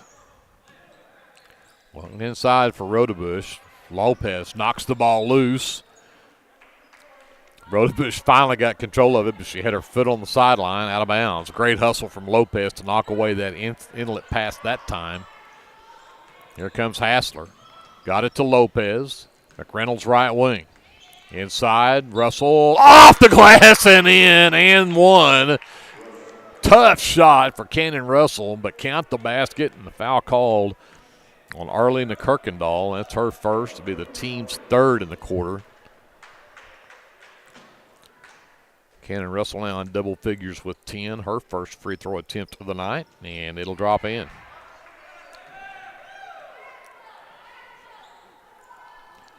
(39-15), Leopardettes by 24. There's 5.4 seconds left here in the third quarter. Rodebush gets the in, and Lopez knocks that away. Russell, the steal, the shot at the buzzer. Yes! Yes! Cannon Russell for three, her third of the game.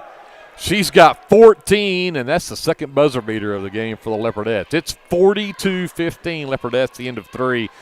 Timeout. We're back with the fourth quarter right after this. This is Leopardette basketball presented by the American Exchange Bank on KBLP Live. For all your oil-filled electrical needs, call Michael Sharrock with SOS Electrical. SOS is a family-owned business that specializes in oil-filled, industrial, and commercial electrical construction and maintenance. No job is too big, no job is too small. Give SOS a call at 1-405-428-1944 today. Good luck, Leopards. Tonight's broadcast of Lindsay Leopard Football brought to you in part by the Super C Mart, your hometown grocery store, offering everything you need to feed the family, including fresh produce and choice meats. Good luck to the Lindsay Leopard Football team from your fans at the Super C Mart. So Gentry Wilmot got the buzzer beater on the layup just before halftime. Cannon Russell comes up with a loose ball. Top of the key three at the buzzer for the third quarter, and the Leopardettes have a 42-15 lead and get the ball to start the fourth. Hassler inbounds to Bray, to Gentry, right wing. Has it knocked away from behind, though. Rodebush comes up with the steal.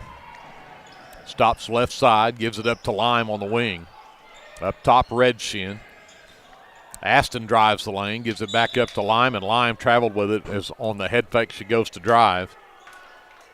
Turnover number 17 now on the Lady Reds. Leopardettes have McGowan, Byram, Hassler, Bray, and who am I missing? Gentry Wilmot on the floor for the Leopardettes to start this fourth quarter. Bray trying to inbounds, has Redshin all run in front of her. Byram gives it up to Gentry. Trying to avoid a trap in the backcourt. Gets it back to Byram. Across the timeline to Hassler, right side. The trap comes over there. She avoids it, goes baseline. Oh, just short on the shot, but Hassler will get to go to the free throw line. Is the foul called on number... They call that on 14. They did. That is Brooke Aston's fourth personal. First foul here in the fourth quarter, but two free throws coming up for Ava Hassler. They can't get that one to drop for her.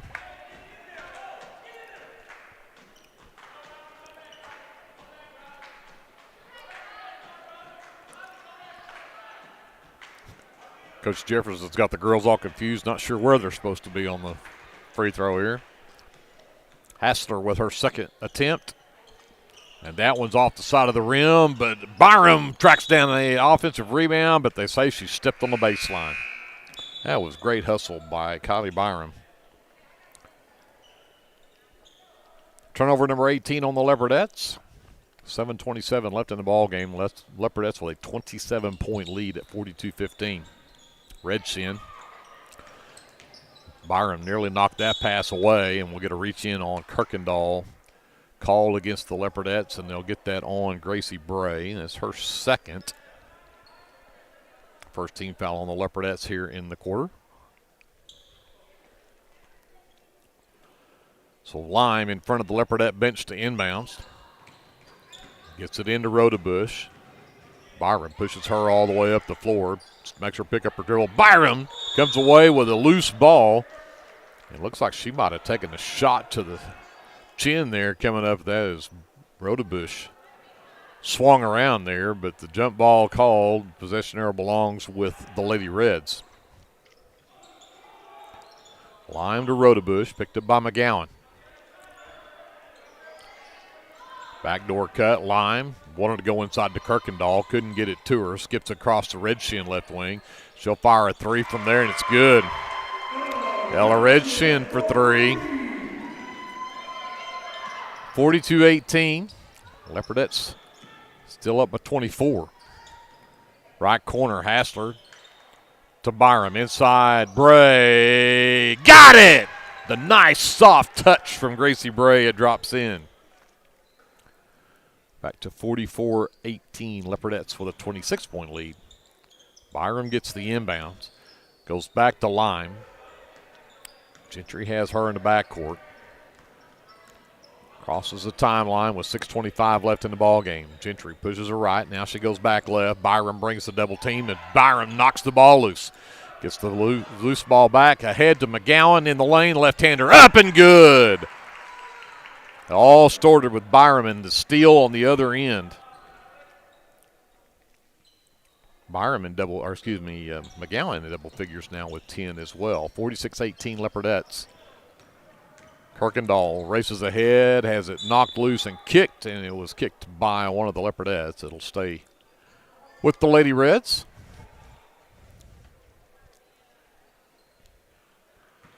Lime in front of her own bench to inbounds. Looking at Kirkendall, but we'll bring it to Rodebush, top of the key instead. McGowan shuts down her drive, and they'll get a push from behind on Byram as she tried to keep Kirkendall from catching that pass. Byram second. Team second in the quarter, so no free throws yet. Now Red Shin under her own basket to trigger. Looking at Musgrave. Waits for Lime. Lime finally gets it, pulls it back out to set it up. Works right. Comes back left. Goes to Red Shin on the left wing. Comes and sets a screen. Bray fights through it. Back to Red Shin to the right elbow. Steps through, puts up a tough shot. She'll draw contact and get 2 free throws. Bray picks up foul number 3. Third team foul, but this is free throws for Ella Red Shin, who's 3 of 4 from the free throw line. Has 6 points in the ball game with that 3-point basket she hit earlier in the quarter. Now hits that free throw as well.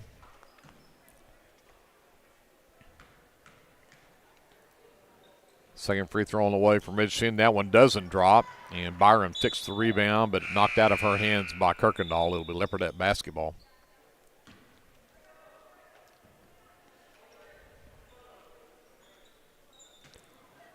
Brady inbounds.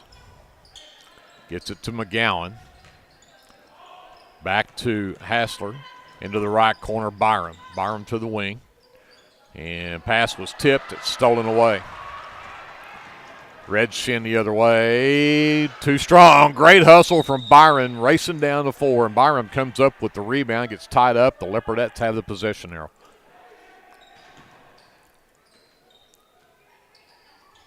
Her pass was one that got stolen, but she was the one down at the other end of the floor coming up with the basketball. Here comes Gentry, creates a 2-on-1 break, and McGowan gets another easy one.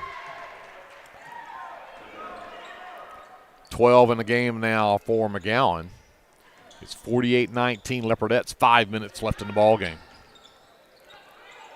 Number 11 is A.J. Spotted Wolf in for the Lady Reds. Spotted Wolf. Her pass intended for Lime, stolen away by Gentry. Gentry will put up the left-hander, and it's up and good. 50-19. Leopardette lead continues to grow. It's at 31 now. And we actually have, I thought we had a running clock in this fourth quarter because they didn't stop it right there, but Spotted Wolf checks out. Rodebush is back in, trying to get away from McGowan, and they're going to get a reach-in foul called on McGowan. Maddie's fourth team foul. And McGowan will check out. Lopez is back in. Lime in front of the Leopardette bench will try to bring this one in.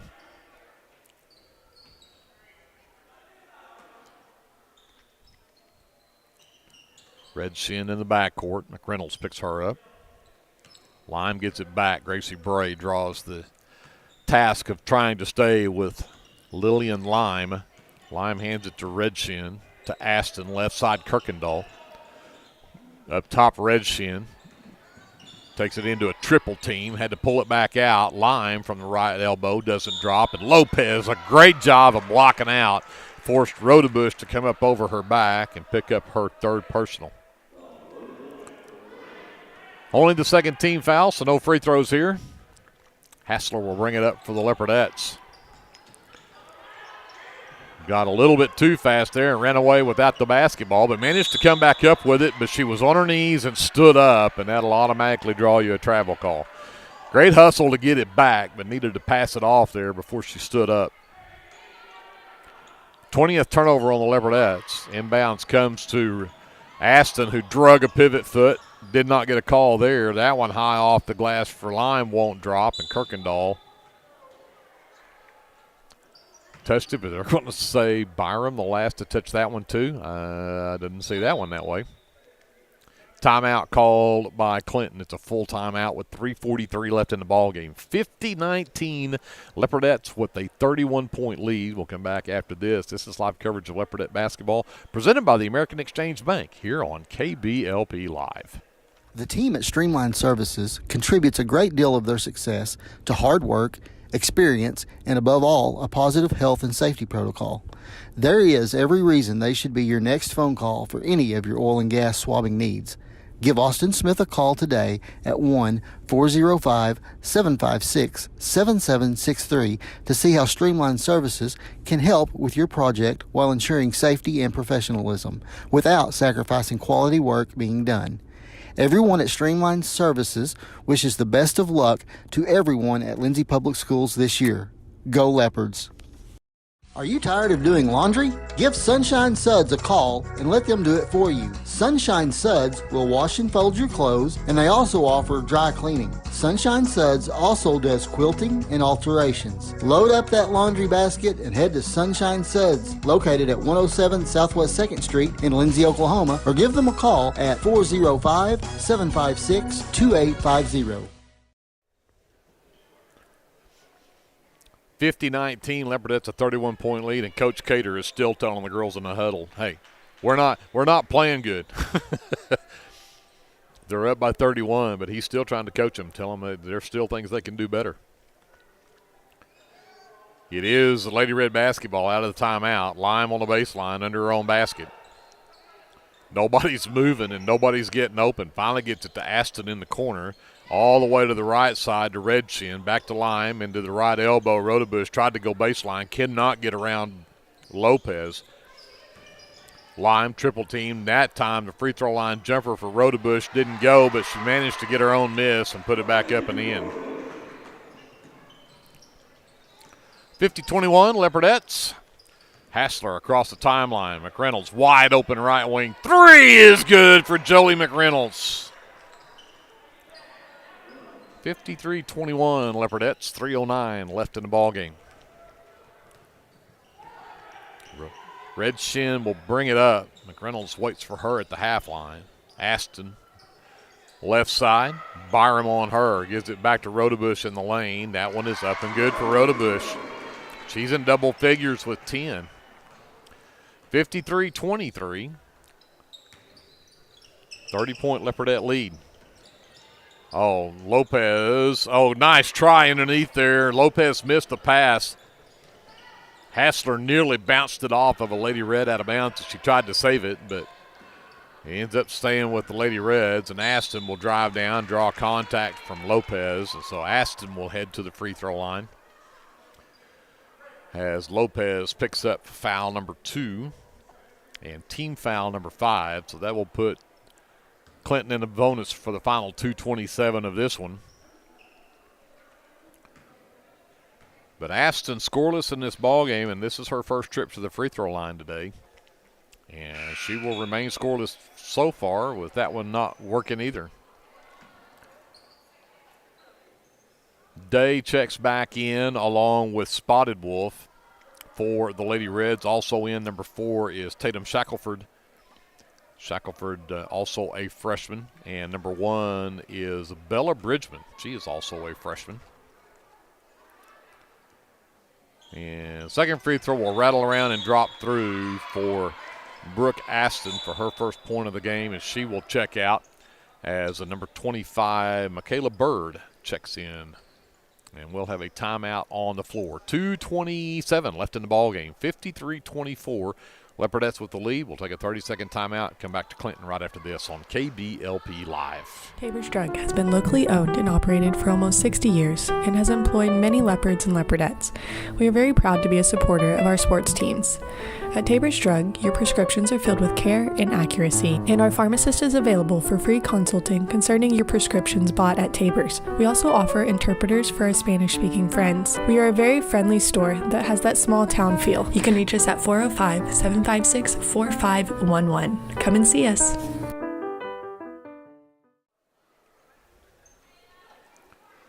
So all the freshmen in for the Lady Reds. And Leopardettes have all of their subs in the game as well. Bray, Hassler, Byram, Lopez, and McReynolds, the only starter left out there. Leopardettes have a short bench today. And we'll get a reach-in foul call there. Hassler trying to get away from Shackelford. Shackelford will pick up the foul. That's third team foul. 53-24, Leopardettes, 2:19 left to go in the ball game. Hassler will inbound from the far sideline. Lopez gets it at the elbow, sends it back to Hassler. Off the glass and in. Nice runner from Hassler on the give and go from Lopez back to Hassler. 55-24 Leopardettes. We approach 2 minutes left in the ball game. And Spotted Wolf dribbled it off the leg of Bray out of bounds. A little bit of the Lady Reds basketball. Bridgman, the inbound to Spotted Wolf. Works left, gets down the left side of the lane, picked up by Lopez. Skip pass all the way to the right side for Bridgman. Back inside, and Lopez will get whistled for a reach-in as she tried to knock the pass away from Bird on the inlet pass. Foul number 3 on Lopez, so this will be free throws. That's 16 fouls, so you have should be free throws here.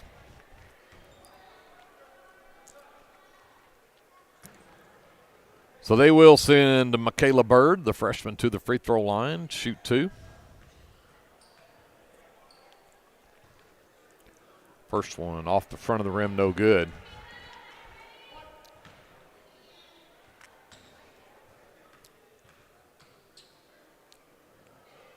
Second one won't drop either, but she crossed the free throw line to get it there, and that would make it not count anyway. So the score stays 55-24, a minute 51 left.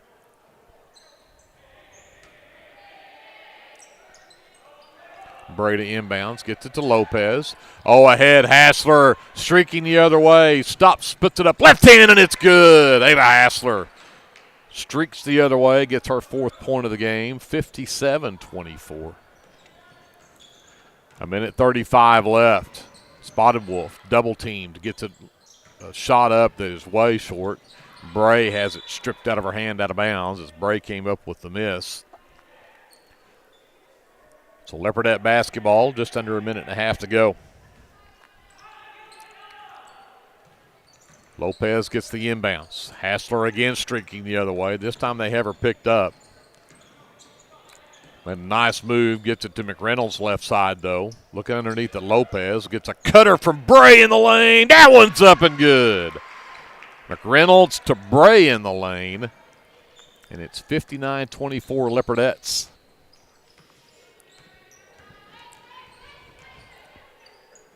Day, pass tipped out by Hassler.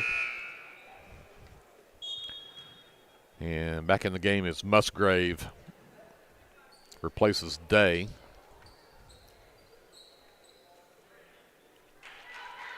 Bridgman to inbound for the Lady Reds. And We're going to have a technical called on Ava Hassler, and I'm not sure why. Maybe she said something or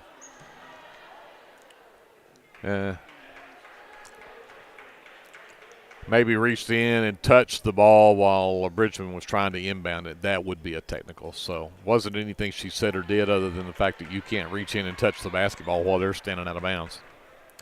Bridgman shooting the technical free throws, however, misses the first one. And the second one will not drop either. So no harm, no foul. Don't reach in and touch the basketball. And they got a chance to talk with Coach Cater during that timeout, so I think Ava understands that now. Inbounds comes in to Shackelford. Spotted Wolf looks to drive in and can't get there, and then she double dribbled it, turned the ball over. 18 turnovers in the game now for the Lady Reds, and looks like Peyton Klontz checks back in, and Spotted Wolf will check out. Breda inbounds for the Leopardettes with 54.9 seconds left. Lobbing for Lopez, too long over her head out of bounds. And Leopardettes now have 21 turnovers. So this will be Clinton basketball under their own basket as Bridgman will step out to throw it in.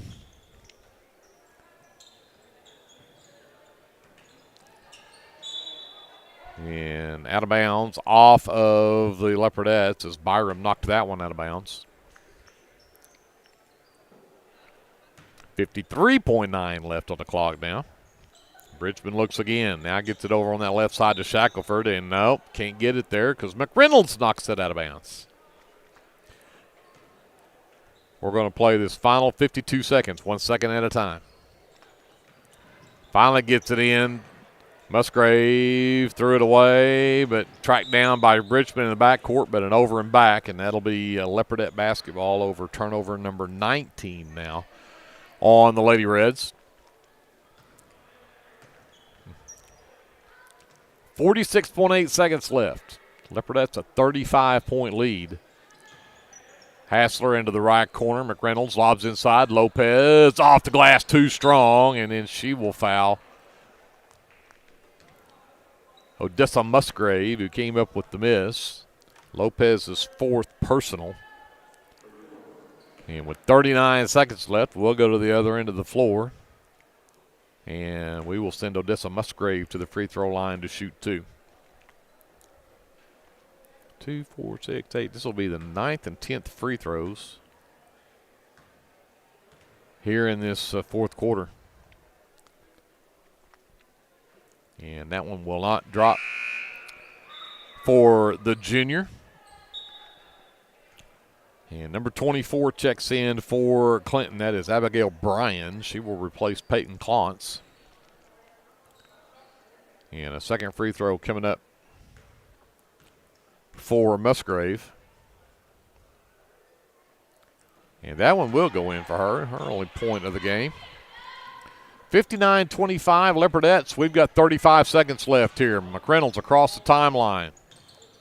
Sends it up top to Bray. Bray around Shackelford. McReynolds right corner. Three ball on the way. It's off the rim, but got her own miss. Takes it into the lane. Puts it up. That one won't drop. Got another miss. Still can't get it to go. And they're going to say that that one was off of Bird, who came up with the rebound but lost it out of bounds. So Leopardettes have it with 19 seconds left. Bray, McReynolds left wing wide open behind a wall of screens. Missed the three strong, but got it back as Hassler came up with the miss. Hassler left wing, left corner Byram. Three ball on the way. Got it! Kylie Byram for three. That'll do it. 62-25. The Leopardettes with a 37-point win in the Tornado Dome in Clinton, Oklahoma. And the Leopardettes now are 1-1 on the season, and the Lady Reds will drop to 0-3. Let's take a timeout. I will figure up my officially unofficial stats from the girls' game. We'll get you set up for the boys' matchup coming up right after this. This is Leopardette Basketball presented by the American Exchange Bank on KBLP Live. T&W Tire is a family-owned, full-service commercial tire company. As a leader in auto repair, T&W is more than just tires. Our highly qualified mechanics can get you back on the road no matter what you drive. We also specialize in serving the tire needs of commercial fleets, oil and gas, construction equipment, and a variety of industrial applications. So for your automotive needs, look no further than T&W Tire, located at 410 Southeast 4th in Lindsay, Oklahoma, or look up one of our many locations on tnwtire.com. El Unico Taco Truck is ready to curb your hunger. The traveling taco truck has locations in Lindsay and Blanchard and is available for catering services. You can contact El Unico to book your next event at 405-760-0821. El Unico enjoys supporting all of our leopards with their Taco Tuesdays. Reach out to El Unico for your next event. Are you a small business needing a little creative pick-me-up? Do you need to refresh your business cards or looking for a new logo? Is your business Facebook page still using photos from 2019? Tailored Creative Services offers services for logo design, business cards, photography, videography, and pretty much everything in between. Find me on Facebook at Tailored Creative Services, and let's talk about your next project. For over 68 years, Winans Funeral Home in Maysville, Oklahoma, has been serving families in the area during their greatest time of need, the loss of a loved one. We treat each family as if they were our own and consider it a true calling to minister to each and every family that calls upon us. We don't take caring for your loved one and your family lightly. Your care is important to us. Call on us 24 hours a day, 7 days a week, where our staff can assist your family with immediate need with the loss of a loved one, pre-need arrangement planning, pre-need burial insurance, along with questions regarding funeral burial trust accounts, Veterans Administration, and Social Security benefits questions. Myself, John W. Williams, Teresa, and Claudia are well experienced in these areas and will be more than happy to assist you in any way we can. Winans Funeral Home in Maysville, where you are family. American Exchange Bank, right here in Lindsay, is a locally owned and operated community bank that believes in just that, you, a community of fellow leopards. We love our customers. We feel very grateful for each one. So if you are looking for a safe place to put your money, need help achieving that next dream project, or are simply looking for a different banking experience, give us a call at 405-756-3101. We look forward to serving you each day. Member FDIC and Equal Housing Lender.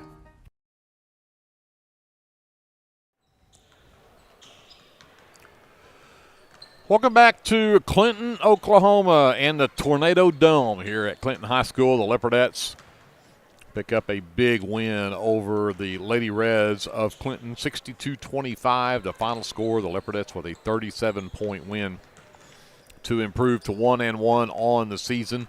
Look at the officially unofficial final numbers from this one. For the Lady Reds, only one player in double figures. The freshman Riley Rodebush finishes with 10 points in the game. 7 from Ella Redshin, 6 from Lillian Lime, and then a free throw apiece from Odessa Musgrave and Brooke Aston rounds out the scoring for the Lady Reds, who were 6 of 20 from the free throw line for the night and had 20 turnovers as well. Leopardettes finish with 3 players in double figures. They get 14 apiece from Gentry Wilmot and Cannon Russell. Gentry had 2 threes in the first half, and Russell ends up with 3 threes in the ball game, as they both finish with 14. Maddie McGowan finishes the game with 12. She also had a 3 in that first half. From there, we go to 7 points from Jolie McReynolds. She also had a 3-point basket. 4 apiece from Gracie Bray and from Ava Hassler. Also 4 from Leslie Wilmot. And then a 3-point basket from Kylie Byram there. The last basket scored in the ballgame, in fact. She hit a 3 there at there toward the end of the game. Rounds out the scoring for the Leopardettes, who went 4 of 7 from the charity stripe. Then Leopardettes had 21 turnovers in the ball game versus 20 for the Lady Reds. Leopardettes out-rebound Clinton 29-15, so plus 14 on the glass for the Leopardettes as well. But Leopardettes 1, 2, 3, 4, 5, 6, 7, 8 threes in the ball game. So a nice night for the Leopardettes. Needed that after that disappointing loss on Tuesday night against the Lady Warriors. So again, the next time we will see the Leopardettes, they'll be back at home. We'll have our home opener on Tuesday night at Leopard Arena and take on the the Marlowe Lady Outlaws. So let's do this. I'm going to send it back over to JD. We'll take a quick timeout. We'll change gears to get set for a boys matchup right after this. This is Leopard basketball. It's presented by the American Exchange Bank here on KBLP Live. Are you caring for an aging parent or other loved one at home? It's important to know you're not alone. Hi, this is Connie Upton with Abiding Home Health. The people we serve have a variety of needs, of acute illnesses to individuals who require health care assistance to live independently at home. Our goal is to make a difference in the short and long-term care of each patient. For more information, visit us online at abidinghomehealth.com. Abiding Home Health, creating personal, positive changes and transformations. For all your construction needs, give Brad Taylor a call with B&S Construction at 1-405-428-0039. B&S Construction specializes in concrete pads, sidewalks, and metal buildings of all sizes. Call Brad today for a free estimate. The crew at B&S Construction would like to wish the Leopards a safe and successful season. Go Lindsay!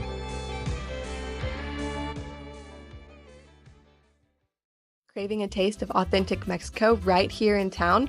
Head over to Casa 13. Dive into a variety of salsas, from zesty and mild to bold and spicy. Order to go and settle in for all your Leopard action at home. And don't forget the drinks. Or come in and catch the Friday night football games live and curb your hunger.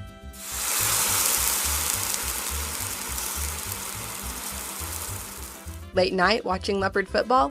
Let us cook breakfast for you. Now serving breakfast Saturdays and Sundays. Come see us at 110 Southeast 4th Street. Go Leopards! This is Brandon Cottrell, pastor at Calvary Baptist Church. Just want to take a moment and invite you to come worship with us this Sunday. Classes begin at 9:30 and worship follows at 10:45. We have something for all ages each Wednesday night. Meals begin at 5:30 and Bible study follows at 6:30. We would love to have you come be a part of our worship. We're located 410 West Chickasaw. Come join us. Tonight's football broadcast is brought to you in part by the City of Lindsay, proud supporters of Lindsay Leopard football and all student endeavors at Lindsay Public Schools. Keep up with local information and events at cityoflindsay.com, which now offers easy online bill pay. Good luck to the Leopards this football season from the City of Lindsay. Clements Insurance provides insurance coverage to best suit your needs. We offer auto, home, farm, life, and business policies. Come by 109 West Chickasaw or call 405-756-2253. Clements Insurance is carrying on the tradition to satisfy you. So come see me, Keith, or Beth. Go Lindsay! We are back here in Clinton. Greg Peary, J.D. Scruggs, Kevin Scruggs here in the Tornado Dome at Clinton High School. And Jason Wallenberg at our studios back in Lindsay as we get set for a boys matchup. This is a Leopard team, again, coming off of a loss to the Washington Warriors, 70-44. The final score in that game had two players in double figures, though. Creed Taylor finished with 14. He had a couple of threes in that game. Bryce Cater also had a couple of threes, finished with 10. But they're going to take on a Red Tornadoes team that comes in 1-1 on the season. They beat Hera 54-39 back on Tuesday, and then on Thursday night lost to Blanchard 56-39. But this is an athletic boys team. That's one thing I watched from that Blanchard footage. They're just athletic, and so I think the Leopards, maybe from a skill level, this is a very senior-heavy team for Clinton, but I think the Leopards may have it from a skill standpoint. Let's hope they can match athleticism. Let's get starting lineups. Lindsay Leopards Being introduced first, we'll go with them first. The 5'9" junior number 1 is Armando Hernandez. Armando Hernandez. I'll get it right here in a second. Number 2 is a 6-foot sophomore, Isaac Cameron. Number 3, a 5'10" junior. That is Creed Taylor. Number 10, a 5'7" junior. That is Hunter Russell. And to round out the starting 5 is a 6'2" junior. Number 23, Bryce Cater. The head coach for the Lindsay Leopards is Devin Terry in his second season as the head coach for the Lindsay Leopards. He is assisted by Gavin Wilson and Jacob Russell. And again, we turn the lights out so that we can do a hot video for this Clinton Red Tornadoes team. So we'll, maybe they will and maybe they won't. Here it goes. But they do have a nice scoreboard here in the middle of this arena. It's got a very good video screen on it, and so it's kind of cool that they do this for their teams, just like the big boys do. But again, this is a Leopard team that go back and kind of finish up. There's not a lot of size, not a lot of super height on this team. They do have a 6'4" sophomore. Again, I really think this is the Leopard team. Probably won't. We'll probably match up with them well from a speed standpoint. I think the Leopards are going to take good care of the basketball. Clinton does like to shoot threes. They like to get out and transition and run. Again, they're very athletic and they're very quick. And but I think, again, the Leopards have probably got more weapons. And we'll see if the Leopards can maybe use some height, especially if you bring Gustavo Torres in. Torres has got more size and bulk to him and probably just about anybody on this Red Tornadoes team. So we'll see if the Leopards end up needing that at all. But let's get your starting lineups for Clinton. And they'll start. And I think that is number 0. They haven't turned the arena lights back on. 0 is Rufus Whiteman-Ellis. He's a 6-foot senior. Number 2 is Ronnie Redshin. He's a 5'9" junior. Number 3 is Titan Malone. He's a 5'10" junior. Number 12 is Atticus Thompson. He's a 6'1" senior. Number 21 is Aiden Crumley. Crumley is a 6'2" senior. Crumley is really their go-to guy. Crumley actually ended up sitting out all of last season, had a shoulder injury. And comes back his senior year, hopefully healthy for them. But Crumley has kind of been their go-to guy, but he is, again, sat out most all of his junior year with that shoulder injury. Head coach for Clinton is Mark Sider. He is assisted by Mike Deathridge and Kerry Ferris. So Thompson and Cameron step to the center circle to tip this one away to get this game started. My name is Greg Peary. Glad you are here with us on KBLP Live, Lindsay Leopard Basketball, presented by the American Exchange Bank in Lindsay. And Cameron cannot control the tip. It'll go into the backcourt, and Malone will bring it up for the Red Tornadoes. Left wing, Red Shin. Back up, work it all the way around to the right side. Crumley underneath, wide open on the backside. Got it to Thompson, who put it up and in, and the Leopards down by 2 early. Here comes Hernandez. Right wing goes to Taylor. Gets around a screen from Cater. Cameron between the circles. Left side to Hernandez. Hernandez goes baseline, sends it all the way across to Russell. Taylor back out to Cameron. Hernandez nearly had a pass knocked away. Got it back. Comes back up to Cater between the circles. Right side, Russell. Russell around to Cater screen. Cameron top of the key over to Taylor. Taylor into the free throw line. Sends it right side, Russell into the right corner. Hernandez, baseline, double team. Tried to get it to Russell. It was tipped. Russell will track it down, though. Nearly lost it. Comes back over to Cameron left wing. Leopards been a great job of being patient here, working for a good shot. Cater, Taylor right side, Taylor to the right elbow, and then Hernandez running into the lane. Wasn't quite ready for the pass, lost it. It ended up in the hands of Whiteman-Ellis, and then Hernandez reached in and tied him. Ends up whistled for the foul, first foul of the game. Leopards come out full court presser. Looked like a 1-2-2 zone trap here. And maybe they were playing with the girls' basketball. That could have been why that didn't work. They trade out basketballs here. Whiteman Ellis comes back and gets the basketball, but trapped. Gets it away to Crumley. Back to Whiteman Ellis to the free throw line. Jumper on the way, up and good. Red Shin with the basket, and it is 4-0 Clinton here early. Hernandez brings it up, works to the left side. The backdoor cut from Russell, sends it inside to Cameron. Can't handle the pass. Finally does get a hold of it. Missed the shot, but he's fouled. And he'll get a couple of free throws here. Nice work inside to get it to Cameron on the inside. Crumley picks up his first and the team's first. And Isaac Cameron will head to the free throw line to shoot 2.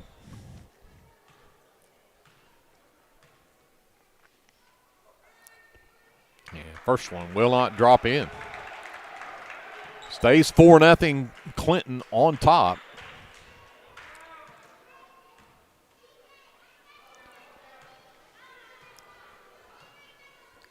Cameron sends the second one on the way. That one's good. Gets the Leopards on the board. It is 4-1. They'll stay in that 1-2-2 zone trap. Backcourt Crumley. Pass is tipped by Cater, but somehow more Malone comes away with it. Red Shin left wing, back up top to Malone. Crumley right wing, waits for the cutters to come around. Red Shin goes to the right elbow, cut off by Hernandez. Malone at the free throw line, sends it to Crumley in the right corner. Tries to get around Taylor, can't get it done, and Russell with the steal. Russell will bring it across. Works to the right wing, dribble hand off to Hernandez. Hernandez goes to work, lost the handle on it, but Cater comes up with the loose ball. Cater in the lane. Has it knocked loose twice and still knocked loose. Still can't come up with it. It's loose, and they're going to say Leopard basketball. The hands of the defense of Clinton so far have been tough. Leopards can't seem to hang on to it. Hernandez to Cater. Cater pushes down. Taylor, top of the key, 3-ball on the way. Back rim's no good, and I think we're going to have a foul underneath. And goes on Crumley, and that is 2 on Crumley now. That hurts. And that'll bring in a number 13, Ethan Laughlin, the 6'4" sophomore. Just second team foul, so no free throws yet. Cameron underneath Cater, turns around, got his man in the air. Nice pump fake, up and in. So Cater with the basket. 4-3, Leopards down by 1. 5 minutes left here in the first. Malone across the timeline. Whiteman Ellis has it stripped away. Leopards force second turnover on Clinton. Hernandez to Taylor. Up top, Russell. Dances with the ball, hands it off to Cameron to the free throw line. Hands to Taylor. Taylor back out to Russell left side. Russell to the top of the key. Cameron. Cameron on the handle.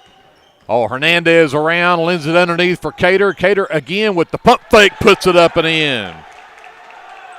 Great ball movement by the Leopards right there to work it around and got a great shot underneath from Cater, and they take the lead 5-4 as they've on a 5-0 run right here. Cater knocks the ball loose, comes away with the steal underneath Hernandez. Again got his man in the air, but it's blocked from the backside by Atticus Thompson, and then Leopards force the turnover. They'll get it back with 4:09 left in the first. It's 5-4, Leopards by 1. Russell checks out. Number 34 is Gustavo Torres, a 6'3" sophomore. Checks in for the Leopards, and then Thompson nearly comes up with a steal right there, but it's out of bounds. Leopard basketball. Taylor will have to move over to the sideline to throw it in.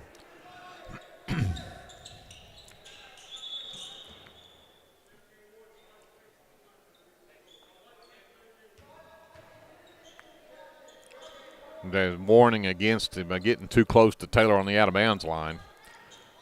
So Hernandez with the basketball, top of the key, sends it right wing to Taylor, gets a screen from Torres. Taylor to the lane, sends it to Cameron. Over on the left wing, Hernandez to the left elbow. Wants to go to Cameron. Can't get him to him, so out between the circles for Torres. Hernandez gets it back. Left corner, Taylor gets a screen from Cameron. Goes the other way down the baseline. Lost it, had to come back, and then threw it away. Wanted to go back to Cameron, but couldn't get it to him. Leopards with the turnover. And we'll have a timeout on the floor called by the Red Tornadoes.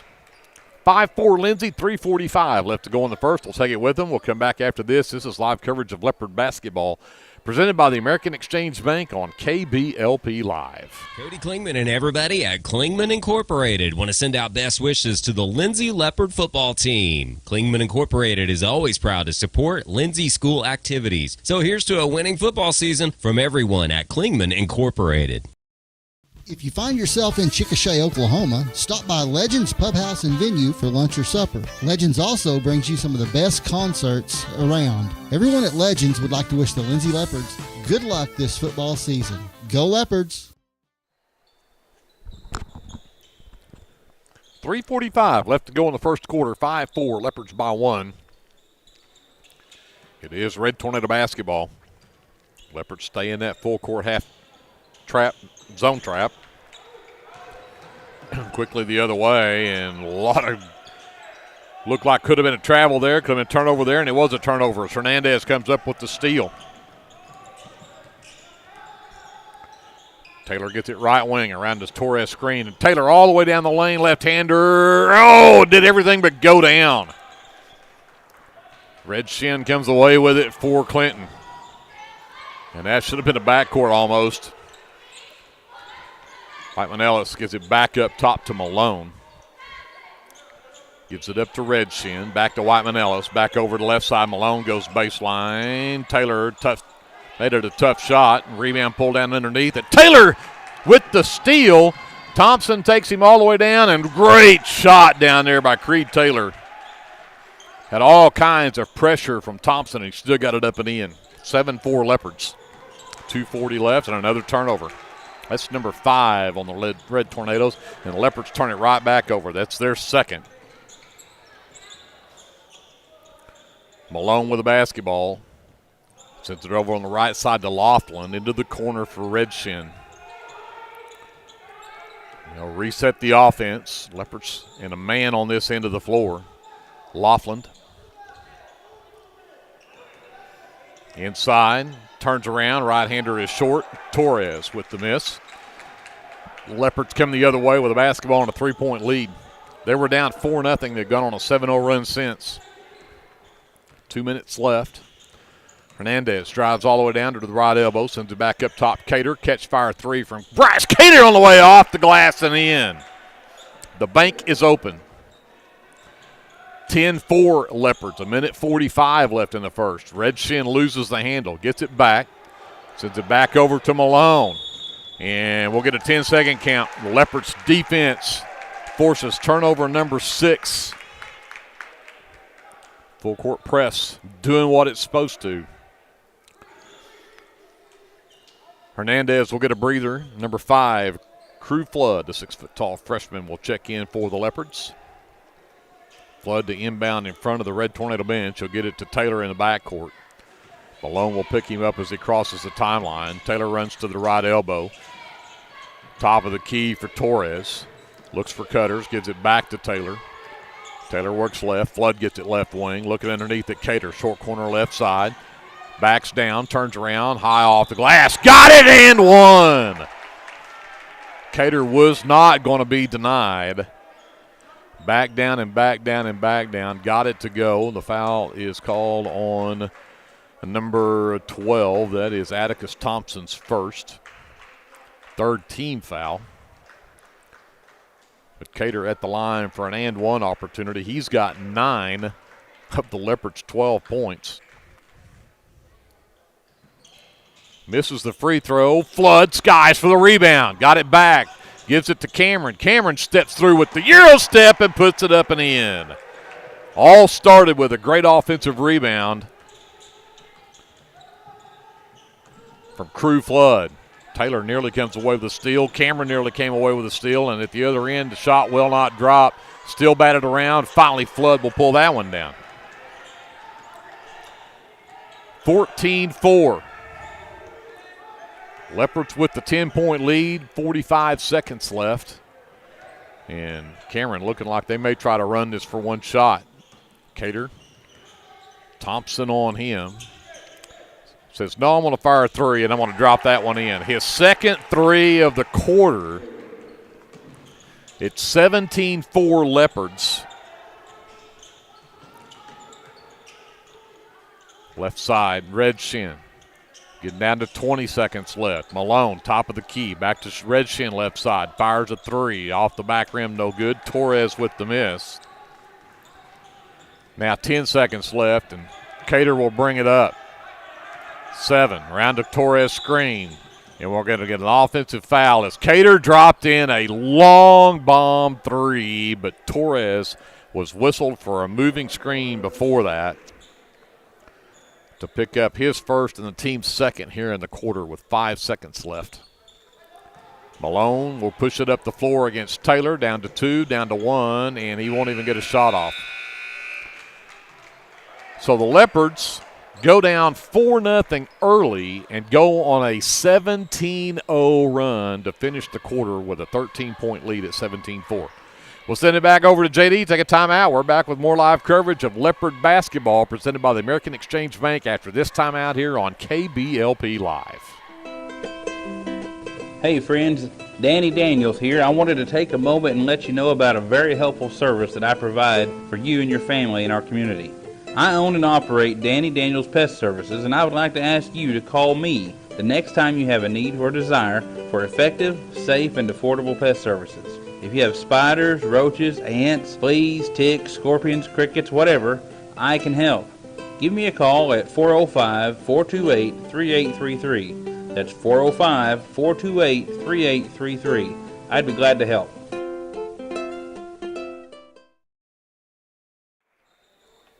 No, that's right. So that was the Bryce Cater quarter for this ball game. He's got 2 threes and 12 points. He's got 12 of the Leopards' 17 points here as we start the second quarter. And the Leopards will get the basketball. Taylor, Torres, Cameron, Flood, and Cater all head back out on the floor for the Leopards to start this second quarter.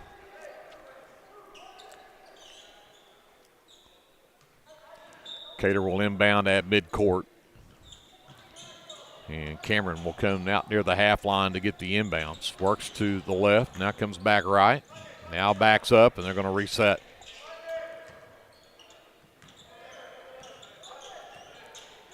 Cameron still with the basketball, steps through a double team, goes right to the rack and lays it in. Says, okay, I'll just do it myself. 19-4 Leopards, 15-point lead. They'll stay in that full court trap. Malone.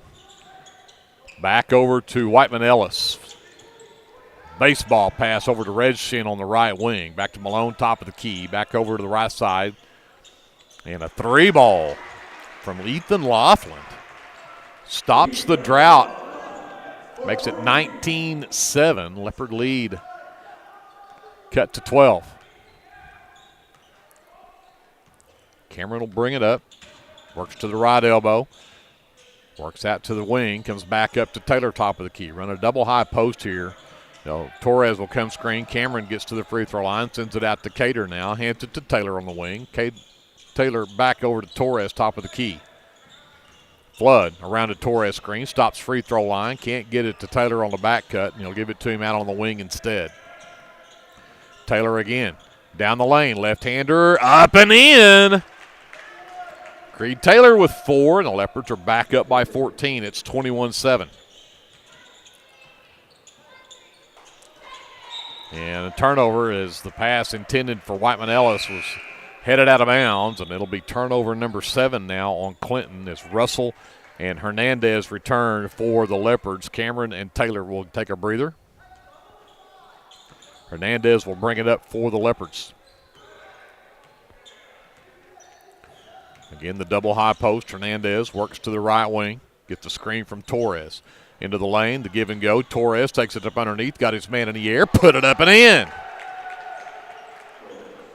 23-7 Leopards. Their lead at 16. Red Shin trapped, got away from it, got it to Thompson on the wing, got around Torres, ran over, got the job done. Russell did a great job. Thompson was headed to the rack, and Russell took the shot and forced Thompson to pick up his second personal. First team foul in the quarter on Clinton, so Leopard basketball against full court trap. Cater nearly lost it, got it back, gives it up to Hernandez. He'll bring it across. Wide open Flood, right wing, goes baseline, jumps into the lane, and then had it stripped out of his hands, and they're going to say he was the last to touch it. Third turnover on the Leopards. They still have a 16-point lead, 5:46 left to go here in the first half. They stay in that 1-2-2 full court trap. And get it back over to Malone. He'll race up the left side. Stopped there by Flood. Comes back up, and Hernandez nearly came up with a steal, but it'll go out of bounds into the Leopard bench. So Whiteman Ellis will bring it in. Malone out near the half line. Sends it right side. Laughlin's going to try that same three, same spot, same result. Ethan Laughlin, 2 straight threes from that right side over there. Makes it 23-10. Leopard lead down to 13. Cater with Thompson on him. Gets a screen from Torres. Cater, 3-ball, top of the key. No. Rebound tipped around. Russell comes up with it. Gets it blocked out of bounds. Should have been a big-time foul right there, but they're just going to say it was blocked out. Great job for Russell to come up with that one underneath, though. Cater and Flood check out. Cameron and Taylor return. Taylor to Cameron on the give and go. Another block from behind for Thompson that time as Cameron was going to lay it in. Red Shin. Laughlin left side. Did not let him shoot. Malone will back out as Coach Sider calls a different play, and Hernandez steals it away from Malone. Hernandez one-on-one with Malone all the way down and up with the left hand. That's a tough shot for Hernandez, and he got it to go. 25-10 Leopards. And a reaching foul called on the Leopards. That'll go on a number 1, Armando Hernandez, his second. First foul on the Leopards here in the second quarter, and Flood returns to the floor for Hernandez. Whiteman Ellis to inbounds. Will get it out to Malone. Picked up by Taylor at the top of the key. Laughlin drives baseline. Jumper high off the glass. Misses everything. Out of bounds. And they're going to say it was off of Torres. It'll stay with the Red Tornadoes. 15-point Leopard lead, 4:21 left in the second. Tried to free up Laughlin, got it to Thompson. Tough shot, missed everything. Cameron comes away with the miss. He will push it up the floor. And they're going to say he dribbled it off his leg and double dribbled it. Fourth turnover on the Leopards now.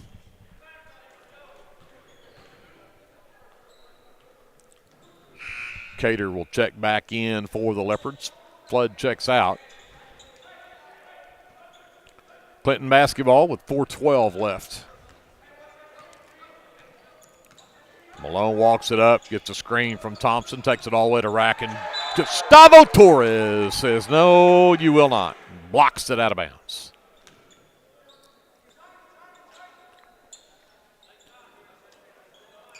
Inbound onto their own basket. Whiteman Ellis gets it in the left corner. Russell pushes him up top. Malone right side. Laughlin. And Laughlin will get a push foul called on the Leopards. And they'll call that one on Cameron. That's Isaac's first, second team foul in the quarter.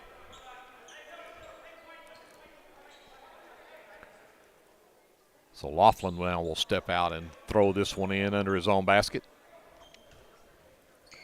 Thompson in the corner, back to Malone, right back out to Laughlin. Wanted the three. Gustavo Torres ran him off the line. Malone gets it all the way to Whiteman Ellis. Back up top, Red Shin. Over to Malone, back over to Laughlin. Right side, fires another three. That one's off the back iron, no good. Cater with the miss for the Leopards. ahead to Torres, who can't come up with the basketball. Saves it in bounds, but they're going to say he was on the end line when he did. Maybe too big a hurry right there for the Leopards, but they still hang on to a 15-point lead with 3:34 left in the first half. It's 25-10 Lindsay. And they'll stay in that full court trap. Malone in the backcourt to Redshin, back to Malone, all the way to McLaughlin on the right wing, back up to Redshin. Back over to Whiteman-Ellis. Russell pushes him to the baseline. He comes back up top. Laughlin back left side, Redshin. Catch fire three on the way, back iron, but the long rebound comes down and they send it right over to Atticus Thompson, who gently lays it over the front of the rim. 25-12. Leopard lead at 13. We're under 3 left here in the second. Cater lost the basketball on the crossover. He'll get it to Taylor. Works around a screen from Cameron. Torres top of the key. The backdoor cut from Taylor in the lane. Turns to his left hand and puts it up and in. Taylor with 6. Pushes the Leopard lead back to 15.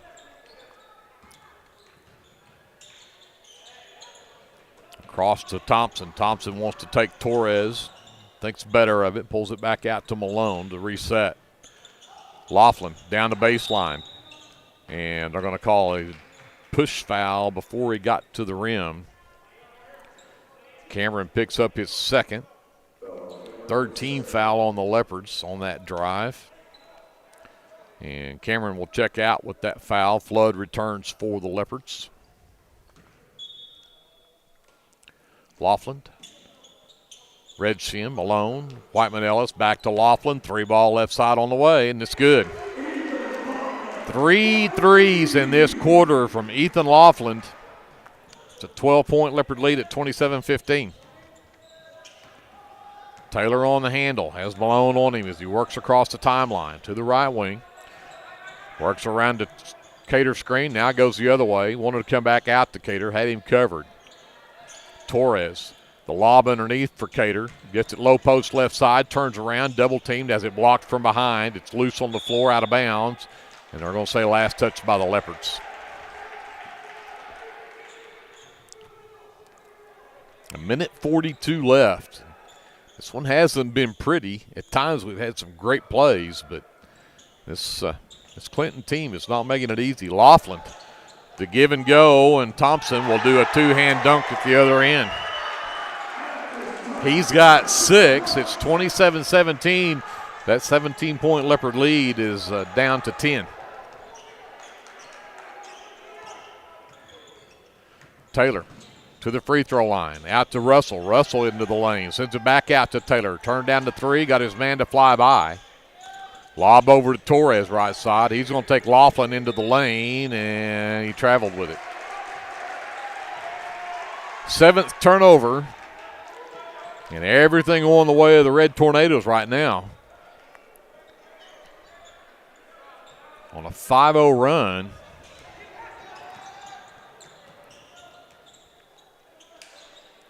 Redshin to Laughlin on the right side. Comes back out. Whiteman-Ellis to Malone. He's going to fire a 3. That one doesn't drop, but Thompson has the miss. That doesn't go. Rebound is tipped, and they're going to say last touch by the Leopards.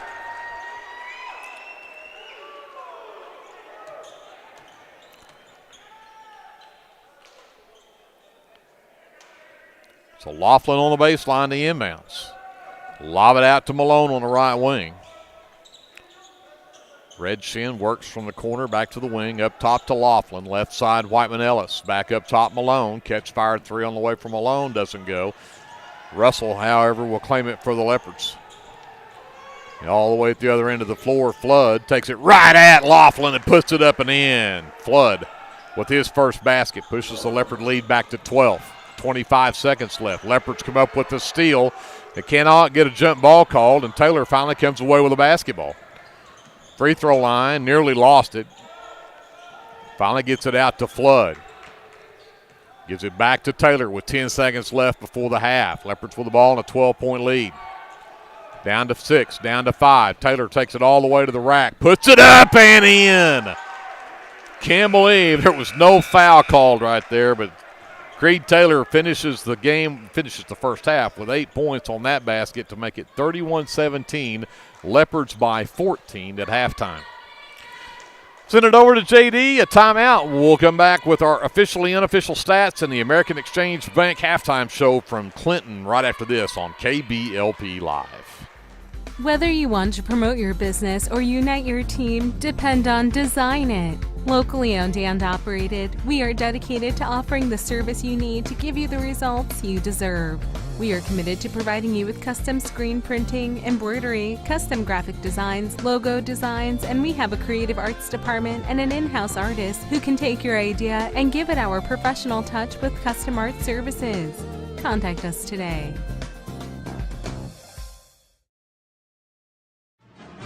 Hey Leopard fans, this is Nick Johnson from First Baptist Church Lindsay.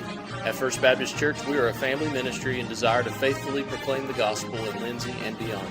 We would like to invite you to join us every Sunday for worship at 9 a.m. and Sunday school following at 10:15. Our Wednesday evening activities start with dinner at 5:50, and then we have Bible studies for children, youth, and adults starting at 6:30. First Baptist Church is proud to support the Lindsay Leopards, and we wish all of our student athletes a successful season. From all of us at First Baptist Church Lindsay, go Leopards! For all your tax services, contact Grant and Katie Johnson, CPA. Grant and Katie are certified public accountants that provide full-service accounting, bookkeeping, payroll, and tax services. With 2 offices, one located at 600 Southeast 4th Street in Lindsay, Oklahoma, and another at 313 North Walnut in Pauls Valley, Grant and Katie are ready to meet your CPA needs. Give Grant or Katie a call at 405-238-2727 and set up your appointment today. Hey there, this is Trace Adams with Hassler Hot Oil Service. We are family owned and operated with over 25 years experience. I am a 4th generation Lindsay Leopard, and we proudly support Lindsay Leopards and Leopardettes athletically and academically in all their endeavors. Call my dad, Greg Adams, at 405-756-6075 for all of your hot oiler needs. Again, that's 405-756-6075. Go Lindsay! Get your game day, or any day, off to a great start with Hot Mess Coffee at 213 South Main in Lindsay. Hot Mess Coffee Co. offers coffees, lattes, teas, and other tasty beverages, plus great food, too. Good luck to the Lindsay Leopards from Hot Mess Coffee Co. and Java House Realty at 213 South Main in Lindsay. Hughes Heat and Air is a family-owned business that serves Lindsay and surrounding areas. Hughes Heat and Air provides service for residential and commercial jobs, including simple repairs and new installations. Hugh and his crew take pride in providing professional, efficient, and reliable work at affordable rates. For your next heat and air project, give Hugh a call at 1-405-756-6399. Good luck, Lindsay.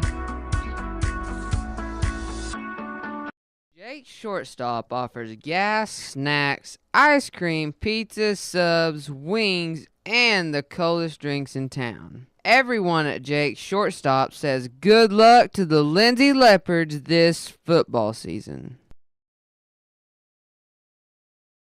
Legacy Roofing is a family-owned and operated business that serves Lindsay, Oklahoma and surrounding areas. We specialize in getting your home back to its best, whether it be annual wear and tear or storm damage. We don't just fix roofs, we take care of your home.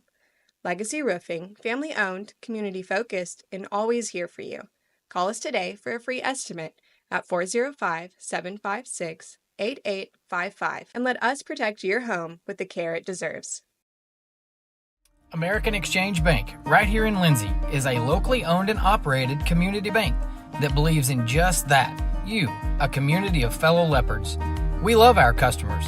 We feel very grateful for each one.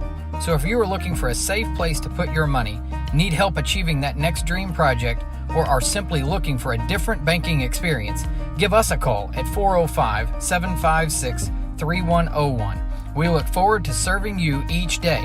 Member FDIC and Equal Housing Lender.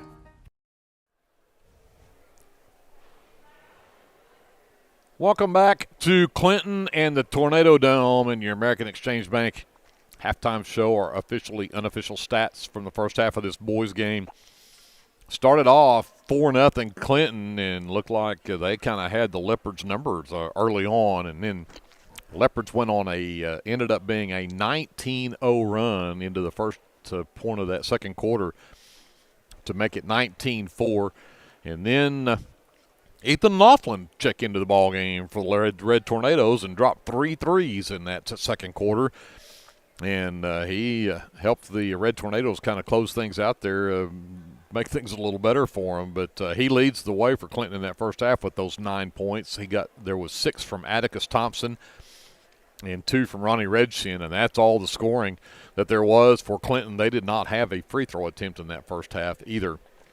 Lindsay Leopards already have a player in double figures. Bryce Cater had 12, all in the first quarter, including 2 3-point baskets. In fact, the only threes hit by the Leopards there. But Creed Taylor had a big first half as well. He finishes with 8, 5 from Isaac Cameron, then 2 apiece from Armando Hernandez, Crew Flood, and Gustavo Torres rounds out the scoring for the Leopards. They were just 1 of 3 from the charity stripe. Both teams had 7 turnovers in that first half, but the Leopards are +6 on the glass through that first half. So, again, the Leopards with the lead 31-17 here at halftime. Cannot ever seem to really stretch this thing out. It's like every time they would kind of get things going their way, well, they get turnover, they would get a big basket from Ethan Laughlin and kind of turn things back the other way for Clinton. But the fouls started off really hard on both teams as Atticus Thompson and Aiden Crumley again, the senior that started for them, picked up 2 quick fouls early. They set him down and then brought in the Ethan Laughlin, and it's like, okay, Laughlin may have been part of that starting lineup to start with. But for the Leopards, Hernandez and Cameron both have 2 apiece, and Torres has a foul, but that's all the fouls that have been called in the first half on the Leopards as well. So nobody in any real foul trouble here at halftime either for either team. So that's where we stand now here at halftime with 31-17, the Leopards on top by 14. Again, a reminder of, if you did not get the word, the Leopards, again, were supposed to have played the Davis last night, and the first home opener. And, of course, that game got rescheduled. January 3rd is the rescheduled date for that ball game. So if you don't have that marked on your calendars, you can do that now. So January 3rd, the Leopards will host Davis. That'll be the Friday night before school is even back in from Christmas break. So mark your calendars for that one. But we will be home on Tuesday night. This coming Tuesday night, Marlowe will be in the house, and the Leopards will get to play on their home floor for the first time this season. So hopefully we'll see you there. And then a reminder, the Leopards and Leopardettes will be playing in Tishomingo Thursday, Friday, and Saturday. And we will not be able to bring you those games, but please, if you can get down to Tishomingo and support them down there, we'll make sure you do that Thursday, Friday, Saturday. The boys play at 5:10 on Thursday. The girls will play at 6:30. And if I can go back and remind myself, the boys, get to the right bracket here, the boys will play Colgate, and the girls play Tishomingo on Thursday. So, again, the boys at 5:10, the girls at 6:30 on Thursday there in Tishomingo. But that is the officially unofficial stats and info here at halftime from the Tornado Dome on the campus of Clinton High School, and the Lindsay Leopards with a 31-17 lead here at halftime. Your American Exchange Bank halftime statistics, and we'll be ready to start this third quarter. Looks like the possession arrow points the direction of Clinton. They should get the ball to start this third quarter, trailing by 14. See how these two teams adjusted here at halftime. My name is Greg Peary. I'm alongside J.D. Scruggs running the live stream. Kevin Scruggs over on the camera. Jason Wallenberg handling our studio duties back in beautiful downtown Lindsay, Oklahoma. It is a beautiful Saturday, by the way. Just was reminded, too, the Christmas parade is going on today in downtown Lindsay, America at 5:30. So if you're back home and watching our live stream, make sure you make plans to be downtown in about an hour. So Clinton does get the ball to start this third quarter. Crumley back in the ball game. He'll get it in to Redshin, works around the screen from Thompson. They try to come back up to Crumley, and they throw it away. Crumley stopped, and Redshin threw the ball behind him, and the Red Tornadoes will start with a turnover for this third quarter, and the Leopards get it right back. Hernandez, Russell, Taylor, Cater, and Cameron are the starting five back on the floor for the Leopards. Taylor works across the Cater with a backdoor cut, but Thompson, great defense, knocks that pass away from him. Cater thought he had it, I think. It was a great pass, just good hands from Thompson. So Taylor on his own baseline to inbound. Got the backdoor cut inside. And actually wrapped her arm around Cameron as he went up for the shot, and they don't even blow the whistle. Literally had an arm wrapped around him. Unreal. Wow. Laughlin up top to Crumley. Back to Laughlin. Thompson right wing. That is the number 24. That is a Kyler Ringo Kabunda. Yeah. Kabunda out into the corner. Three ball on the way. Skips across, no good. Cater comes off with the offside miss off the Redshin shot. Cameron hands off to Hernandez. Russell works on Laughlin. Gets it back to Cameron. Crumley with the defense there. Gets it back to Hernandez to reset. Cameron lost it off of his foot, but Hernandez will come pick it back up. Looks to attack. Taylor, catch fire three, left wing. No. Rebound Crumley, and they'll call that foul. Of course they'll call that foul. Hernandez, and that's his third. First team foul of the third quarter. Redshin all the way over to Crumley. Back to Redshin. And Russell nearly tipped that pass away. Somehow Thompson got it back, and Kabunda puts it in. 31-19. Leopard lead at 12. Taylor gets it back. Surveys. Attacks on top of that 2-3 zone. Comes it back over to Taylor, or Russell. Russell down the baseline. Nice floater, but too strong, and Kabunda comes away with a miss. Nice move from Russell, just a little too strong. Crumley sends it to Thompson out between the rings. Back over to Laughlin, right wing. Back up top to Crumley. Laughlin gets it back, right side to Redshin. Goes inside to Crumley, turns around on Cater. Cater got whistled for the foul. And an and one coming up for Laughlin.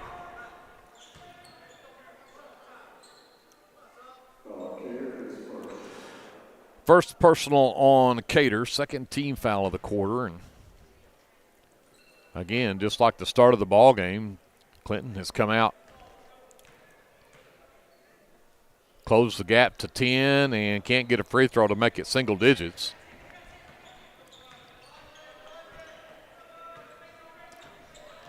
Cameron to Taylor right side, around a screen from Cater, hands it off to Torres, back up top.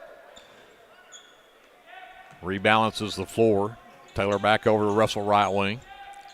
Gets a screen from Cater. Not there on the pick and roll. Now gives it back underneath. Cater turns around on Thompson. Got him in the air. And one. Oh, they're going to say traveled with it.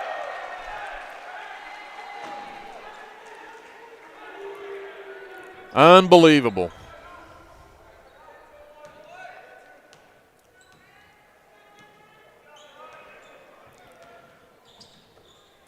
Thompson top of the key. Back over to Laughlin, right side. Redshin back to Crumley. Back out to Laughlin. Catch fire three. Way off the mark that time. Russell comes away with the miss. Gets knocked down. Can't get the ball. Got tackled on the other side. It's still loose. And they're finally going to say he just stepped on the sideline out of bounds. The Leopards get the ball, but I tell you what, this is getting ugly. Here comes the trap. Cameron gets away from it. Russell gets the ball. Gets away from Kabunda. Taylor out near the half line. He'll set the offense back up. Leopard lead at 10 right now. Around the screen from Torres. Taylor for three. It's short. Laughlin with the miss.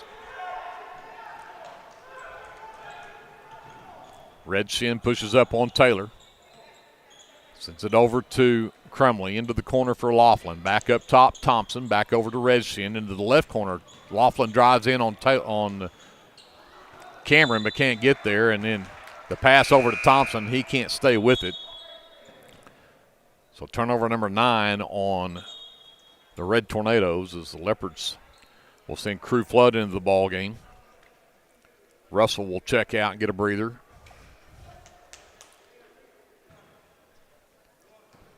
And Taylor will bring it up for the Leopards. They lead by 10, 4:10 left in the third. Attacks Crumley, pushes it right side. Flood around up top. Torres, backdoor, spin move, send it out to Cameron. Baseline jumper, no good. Torres, the offensive rebound, was rejected going up, and they're going to call a jump ball. Leopards have the possession there, but right now, Leopards can't get a call. Cater to inbounds. Cameron gets it right wing. Right back to Cater. Takes it into the lane. Double pumps. Goes up. Can't get it to drop. Rebound loose and out of bounds. Let me guess. Oh, that one shocks me. Every 50-50 ball that's been here today has gone to Clinton. That one did not. Taylor to inbounds. Cameron underneath, low post. Lost the handle on it. It's still loose. It's still on the floor. They can't even get a jump ball called. Finally do, and of course now it's Red Tornadoes basketball. 3:42 left in the third. Red Shin will push the ball up the floor. Leopards stay man. Red Shin. The give and go. Thompson in the lane. They're going to count the basket and call a foul. So you get a bump foul like that, and they'll call it. A while ago, Cameron had an arm wrapped around him, dragging him down, and they didn't call anything. But that one they're going to call on Cameron for his third personal.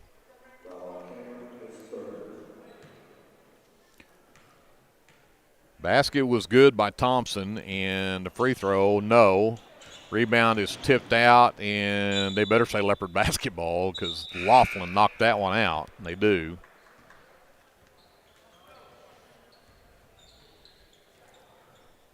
Leopard lead is down to 8.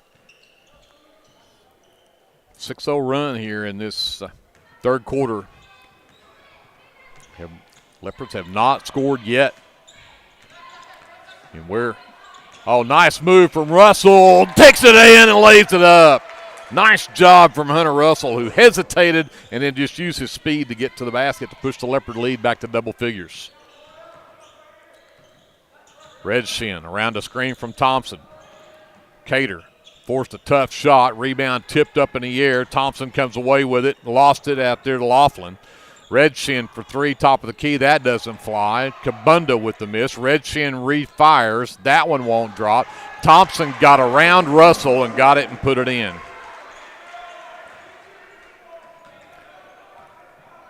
Back to an 8-point Leopard lead, 33-25.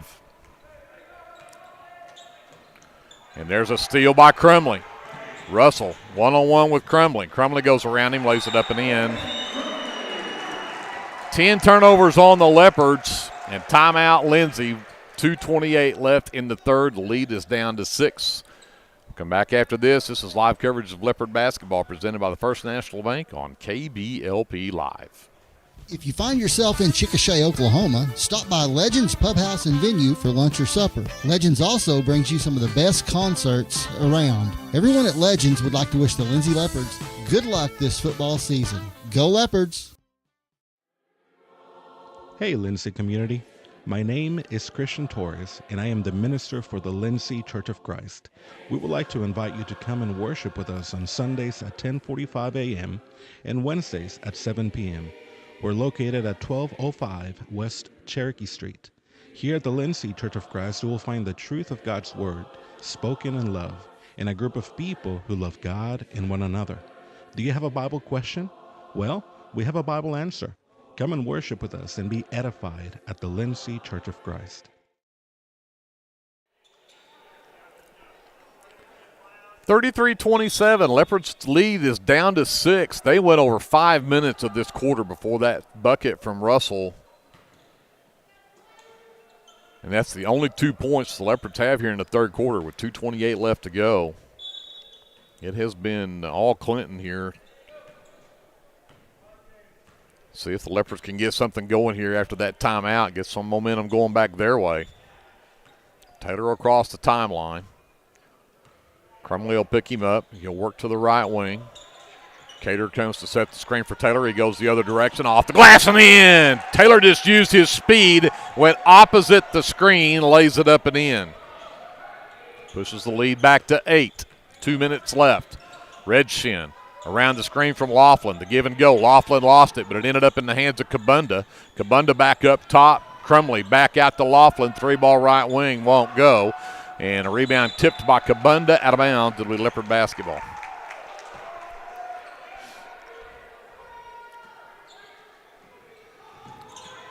Full court pressure. Cater gets away from it. Ahead to Flood. Have numbers. Flood the Euro step. And he didn't really travel, but he sure looked like he did. And we're going to have a timeout called by the Leopards. 1:38 left to go. We got a 30-second timeout. We'll take it real quick. We'll come back to the Leopard basketball right after this. It's presented by the American Exchange Bank here on KBLP Live. This is Dr. Matt Shelton with Lindsay Family Dentistry. I'm a 1997 graduate of Lindsay High School and have been practicing dentistry in Lindsay since 2006. We welcome you to come by our dental practice so we can help you and your family with all your dental needs.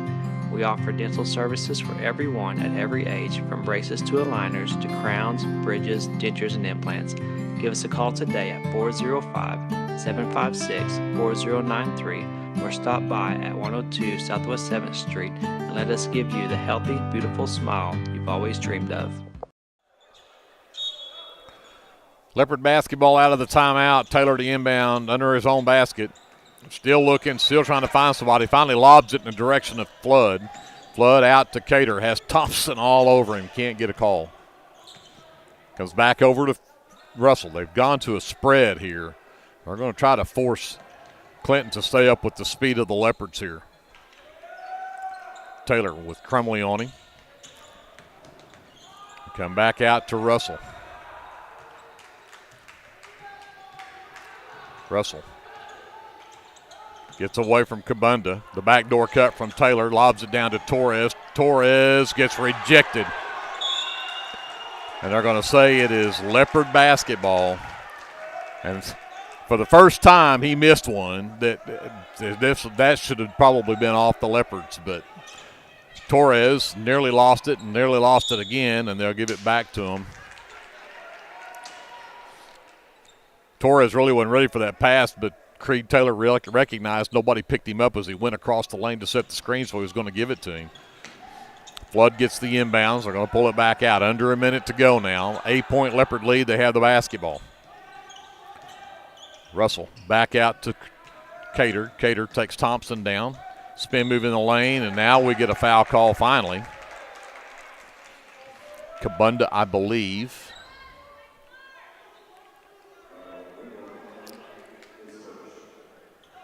Kabunda's first.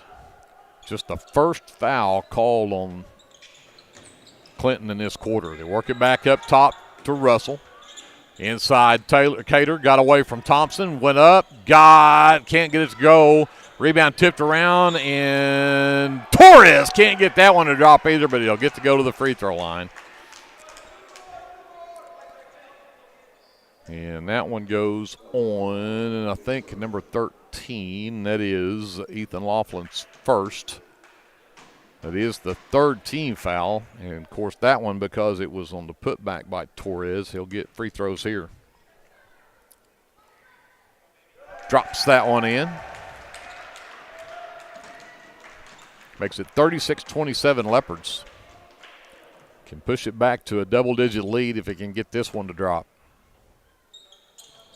And he does. 37-27 Leopards. We get 30 seconds left in the third. Redshin on the handle. Works to the top of the key. Around a screen from Laughlin.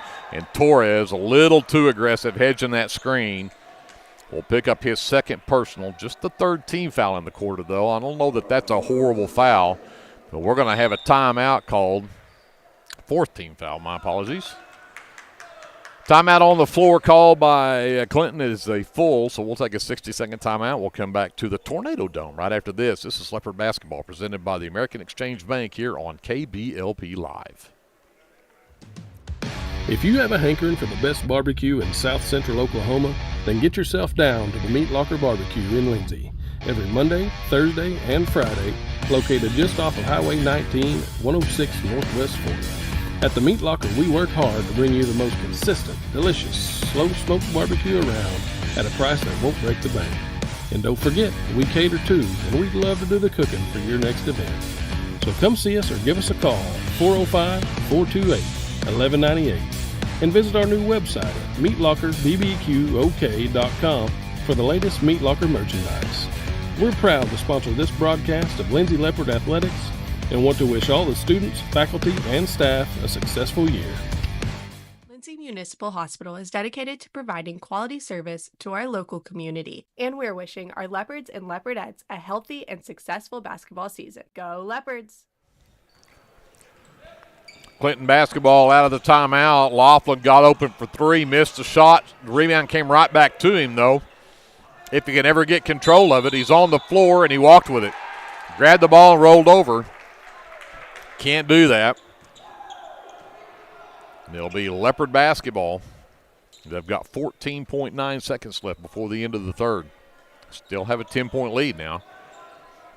Thompson picks up Taylor in the backcourt. Taylor gets away from him. He'll push it across. Down to 7. Down to 6. Calls for a screen from Cater. Hesitates. Sends it to a wide-open Russell in the corner for three, and it won't go. Worked it perfectly to get Russell wide open for that three, but he misses it. But the Leopards still have a 10-point lead at the end of the third, 37-27. We'll send it back over, take a timeout. We'll come back with the fourth quarter right after this on KBLP Live. Looking for your next adventure? Head to Morris Motorsports in Chickasha. We carry top brands like Polaris, Can-Am, Kawasaki, and Honda. Plus, we offer a full-service and parts department. Whether it's ATVs, side-by-sides, motorcycles, or accessories, we've got what you're looking for. Visit morrismotorsports.com or give us a call at 405-224-6113. At Morris Motorsports, we don't just sell machines, we sell fun.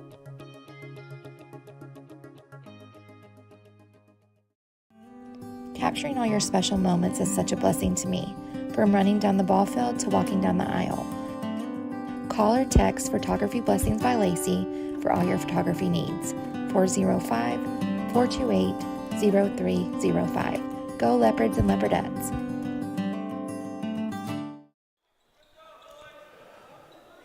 We start the fourth. The Leopards with the basketball in a 10-point lead, 37-27. Cater, Flood, Torres, Taylor, and Russell on the floor for the Leopards. Cater looking to inbounds. Taylor will get in the backcourt. Picked up by Crumley. Goes to the high post. Torres wanted Cater underneath. Lobs it up over the top of Thompson. Cater with the pump fake. Got it up and in. That's the first points for Bryce Cater since he had that 12-point first quarter. Leopard lead back to 12. Laughlin back up top to Crumley. Redshin over to Thompson right wing. Flood tips the pass. Crumley tracks it down, gets it to Redshin between the circles. Stepped up, fires a three, partially blocked by Taylor. And then we should get a foul. No, they're just going to say it's out of bounds. No, I think they are going to call the foul. Kabunda picks up his second. First team foul in the quarter on the Red Tornadoes, so it'll be Leopard basketball with a 12-point lead. Hernandez will walk it up. And Crumley with the steal. Anticipated that pass perfectly, and he takes the 11th turnover of the Leopards and turns it into a 2-point basket at the other end. Back to a 10-point Leopard lead. Trapped in the backcourt, Hernandez. Wide open Cater on the other side. And Coach Terry had already called a timeout, thinking it was fixing to get real ugly, and he was fixing to probably get an easy basket at the other end. So let's take a 30-second timeout. We'll come back right after this. This is Leopard Basketball presented by the American Exchange Bank here on KBLP Live. Physical Therapy Central in Lindsay, Oklahoma is here for you, whether you're a dedicated athlete or you're just trying to navigate your new normal. Our team is dedicated to providing quality service to make your experience as easy as possible. We're wishing our Leopards and Leopardettes a healthy, happy, successful basketball season. 39-29. Leopard 10-point lead with the basketball. Has not been pretty at times, but the Leopards have, once they got the lead, have never relinquished it. Taylor left wing, screen from Torres. Up top, Cater back over to Hernandez. Wanted to go back to Cater, wasn't there, and he just managed to put one up, and Armando Hernandez gets the lucky bounce. It drops in. Leopard lead back to 12. Thompson. Out to Laughlin. Red shin left wing. Up top to Crumley. Dare him to shoot the three. He does. It's off. Torres claims the rebound. That's his fifth. Here comes Hernandez. Leopards with the ball in a 12-point lead. Hernandez down the lane. Can't get enough English on that ball to get it to drop in, but he will get to go to the free throw line. Kabunda picks up foul number 3. It'll be the second team foul in the quarter, but this will be free throws for Armando Hernandez, who's got 4 in the ball game, and it'll stay at 4 as he can't get that first free throw to drop. Kabunda checks out. Malone is back in for the Red Tornadoes. Armando steps up for his second. And Hernandez sends that one on the way. First one was too strong. That one lays on the front of the rim and then drops in. 42-29. Leopards by 13. 6:05 left to go. Laughlin left wing. Excuse me, that's Crumley to Laughlin, top of the key. Back over right side to Redshin. Up top, Laughlin. Crumley back over left side, Malone. Comes back up top. Just about the time Redshin started to cut, Malone passed it, threw it behind him. That'll be turnover number 12.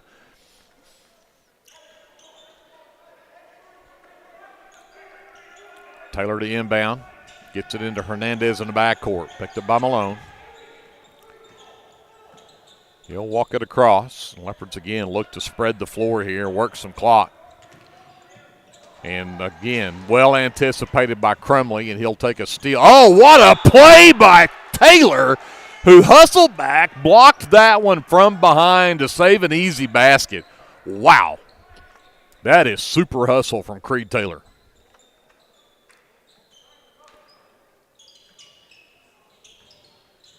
Looked for 3 different times underneath. The Leopards had all 3 covered. Thompson finally gets it on the wing, comes back up top to Laughlin. A long 3 from that left wing will not drop for Crumley, and Cameron comes up with it underneath for the Leopards. He'll work on Redshin across the timeline. Drives down, comes back out to Hernandez. Hernandez back out to Cameron. Drives back down, comes back to Hernandez. Hernandez all the way down to the elbow, comes back out, now sends it out to Taylor. Clock under 5 left in the ballgame. The Leopards trying to burn some clock here with a 13-point lead. Hernandez gets it back. Sends it over to Cameron. Drives down, comes back out to Hernandez. He'll reverse back down, takes it all the way to the glass. Foul called. Leopards will have it under the basket. Let's see who the foul was on. They'll call it on number 3, Titan Malone. That's just his first personal. That is team foul number 4, and it'll lead to a timeout on the floor. 4:41 left to go in the ball game. Leopards a 13-point lead in the ball. When we come back after this, this is live coverage of Leopard basketball presented by the American Exchange Bank here on KBLP Live. At Rural Electric Cooperative, we're committed to providing electric power and opportunity to the many areas our members call home. That includes supporting youth programs that teach life skills and build character. With REC, you're more than a customer, you're a member owner. And that's why we're always working hard to provide you with the most dependable electric power possible. As a Touchtone Energy cooperative, REC is dedicated to providing the best service possible and supporting the communities in our service area. So Leopard basketball coming out of the timeout. They lead by 13. They'll have it under their own basket. Taylor will trigger. Got it to Hernandez on the left side. Malone all over him. He'll push it back out to the half line. Leopards again go to this spread. Oh, nice job. And got it to Torres, who put it up and in. Hernandez all the way to the rack. And Torres got an easy one. 44-29, Leopards by 15. 4:20 left in the game. Laughlin tries another long three that won't drop. Cater claims the miss. Hernandez will bring it up for the Leopards. Gets it over to Cameron. Trap comes, steps through it, gets it over to Hernandez. Hernandez again all the way to the rack, lays it up and in. They brought the trap, and Hernandez able to take it all the way to the glass. 46-29, Leopards by 17. Laughlin left corner, sends it out towards Crumley. It's tipped into the backcourt, somehow saves it back to Crumley. Crumley over to Thompson, who puts up a wild shot, but it goes in. Thompson now has 12. It's 46-31, Leopards by 15, 3.5 to go. Hernandez thought Cameron was going to cut to the basket and threw it out of bounds. That'll be turnover number 12 on the Leopards.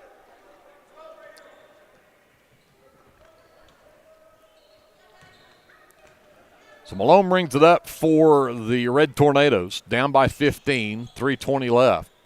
Crumley, Redshin, left side Malone, up top Laughlin, back over to Crumley right side, surveys against Cater, comes back over to Malone, left wing to Laughlin. Thompson underneath, stripped by Torres, and they're going to call a foul. Torres' third, first team foul of the quarter, so no free throws here. Laughlin will trigger under his own basket with 3:07 left in the ballgame. Down by 15. They get it back to Laughlin in the corner, and Torres just absolutely blew through Crumley, who was trying to set that screen, and Crumley got the worst of that one, I can promise you, but that is foul number 4 now on Torres.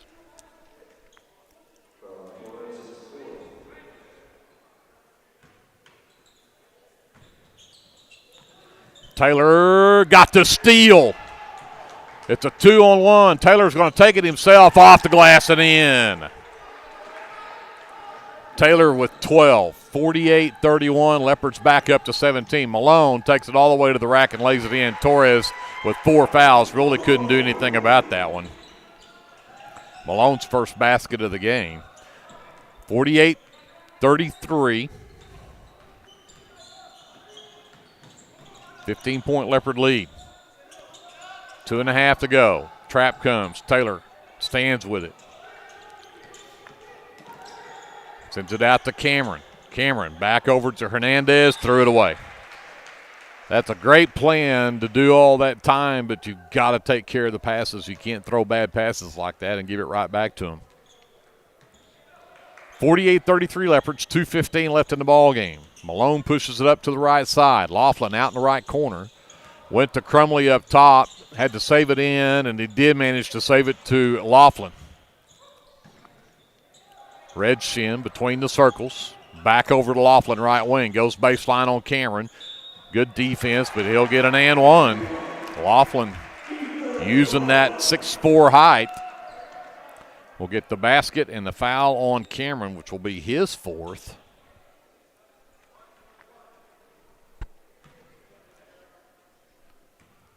So it's 48-35.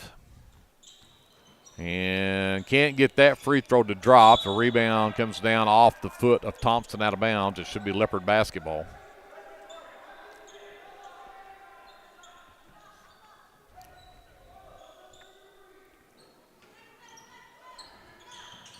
Lobbying for Taylor, double teamed. And again, so much contact right there. How do you not call anything? Cater gets it across the timeline. He'll circle back up. Thompson trying to get the ball back. Got it to Torres. Torres tried to dump it underneath and nearly turned it over, but it was on the end line and out of bounds, and Coach Devin Terry is going to call a timeout here with 1:38 to go. We got to make sure we don't get things too wild here and lose this 13-point lead. Let's take a timeout with them. We'll come back after this. This is Leopard basketball presented by the American Exchange Bank here on KBLP Live. Do you have your Oklahoma medical marijuana card, or do you need your card? Rusty's can help you with that. We are your local vape shop and dispensary with more than 6 years of service as a modern smoke shop. Rusty's is located 1 block north of Cherokee Street at 204 Northwest 4th Street in Lindsay, and half a mile east of I-35 at 2401 West Grant Street in Pauls Valley. Get your stash at Rusty's. South Central Medical Center is a proud supporter of Lindsay Public Schools, and all of the staff and providers would like to wish the Lindsay Leopards the best of luck this football season. Go Leopards from everyone at South Central Medical Center.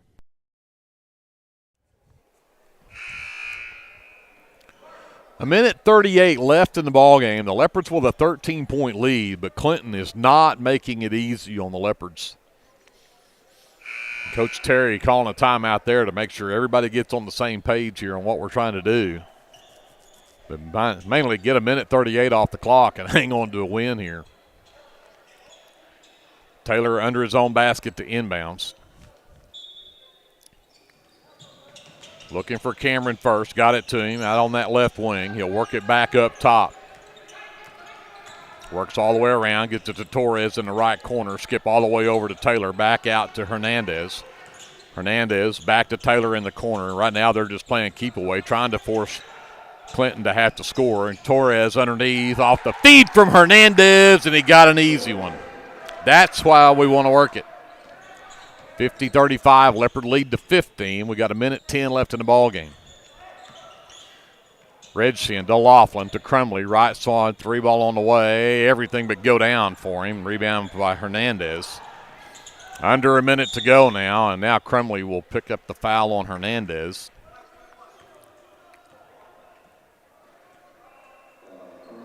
That is foul number 4 on Crumley, and JD and I both agree that should be team foul number 5 on them in this quarter, but the official books are just saying 4, so that will be number 5 as Malone picks that one up and sends Creed Taylor to the free throw line to shoot 2. The Leopards only attempted 3 free throws in the first half, were 1 of 3. They're 3 of 4 so far in this half. And 2 more coming up here from Taylor, and that one will be short. Leopards have nobody on the line with a 15-point lead and under a minute to go. That one will drop for Creed Taylor. He's got 13 now in the ball game. 51-35 Leopards. Laughlin, catch fire 3 on the way. Drops, rimmed up, straight up, drops through. That's his 4th 3 of the ball game. Makes it a 13-point game at 51-38. And timeout called by Clinton, and it's a full timeout, so we'll go ahead and take it with them. 51-38 Lindsay, 45 seconds left. We'll be back after this timeout on KBLP Live. S&H Tank Service is your choice for Lindsay-owned and operated vacuum truck service. S&H Tank Service's fleet is equipped with transports, bobtails, pump and kill trucks rated up to 10,000 PSI, plus hot oil units, rock trailers, frac tanks, mud and shell haul-off pits, and soil farming. As Lindsay High School graduates, S&H is proud to support Lindsay schools and all of their student activities. S&H Tank Service would like to wish the Leopards and Leopardettes the best of luck in everything they do. Give S&H a call anytime, 24/7 at 405-756-3121. That's 405-756-3121. And remember, your phone starts our trucks. That's S&H Tank Service of Lindsay. Well, Red Tornadoes doing exactly what they need to do to try to make things interesting down the stretch to get Laughlin to hit another 3. He's got 12, 14, 16 in the ballgame now with 4 threes. And they'll come out full court man pressure against the Leopards. Well, Hernandez gets it to Taylor. They will foul Taylor, and that one was on Crumley, and that should be all for Aiden Crumley. That should have been his fifth, I believe. And Taylor will go right back to the free throw line to shoot 2. And they're only saying that's 4 on Crumley.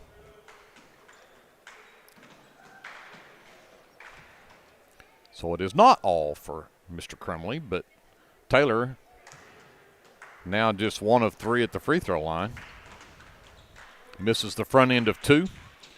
Second one still to come. And that one will crawl in for him. 52-38 Leopards, 40 seconds left. Crumley drives down, lays it too strong. Torres the miss, gets it out to Cater. And they'll foul Cater at the other end of the floor. And that should be all for Mr. Crumley as they call that one on him. So Aiden Crumley finishes the game with just 4 points after he got 2 quick fouls early in the game and spent most of that first half on the bench. So Kyler Ringo Kabunda checks back into the ball game. And Cater steps to the line to shoot 2. Bryce Cater's first one rolls around and falls through. He was 0 for 1 before that one. Now he's 1 for 2. And that one won't go. 53-38 Leopards, 30 seconds left. Malone drives in, sends it to Thompson left side, fires an air ball 3. Hernandez comes away with the loose ball, and it's a jump ball, and the possession arrow belongs with Red Tornadoes. 21.9 left in the ball game. Leopards are going to get out of here with a win, but it will not be an easy one for sure. Laughlin up top to Malone, back out into the corner. Red Shin drives the baseline, puts up a 10-footer that won't drop. Cater comes down with the miss. Gets it over to Cameron, and Cameron's just going to dribble it out. So the Lindsay Leopards will get their first win of the season in a 53-38 decision over the Clinton Red Tornadoes, and that'll do it for this. We'll send it back over to JD. We'll take a quick timeout, wrap this one up, and get ready to head home from Clinton, Oklahoma right after this on KBLP Live. American Exchange Bank, right here in Lindsay, is a locally owned and operated community bank that believes in just that, you, a community of fellow leopards.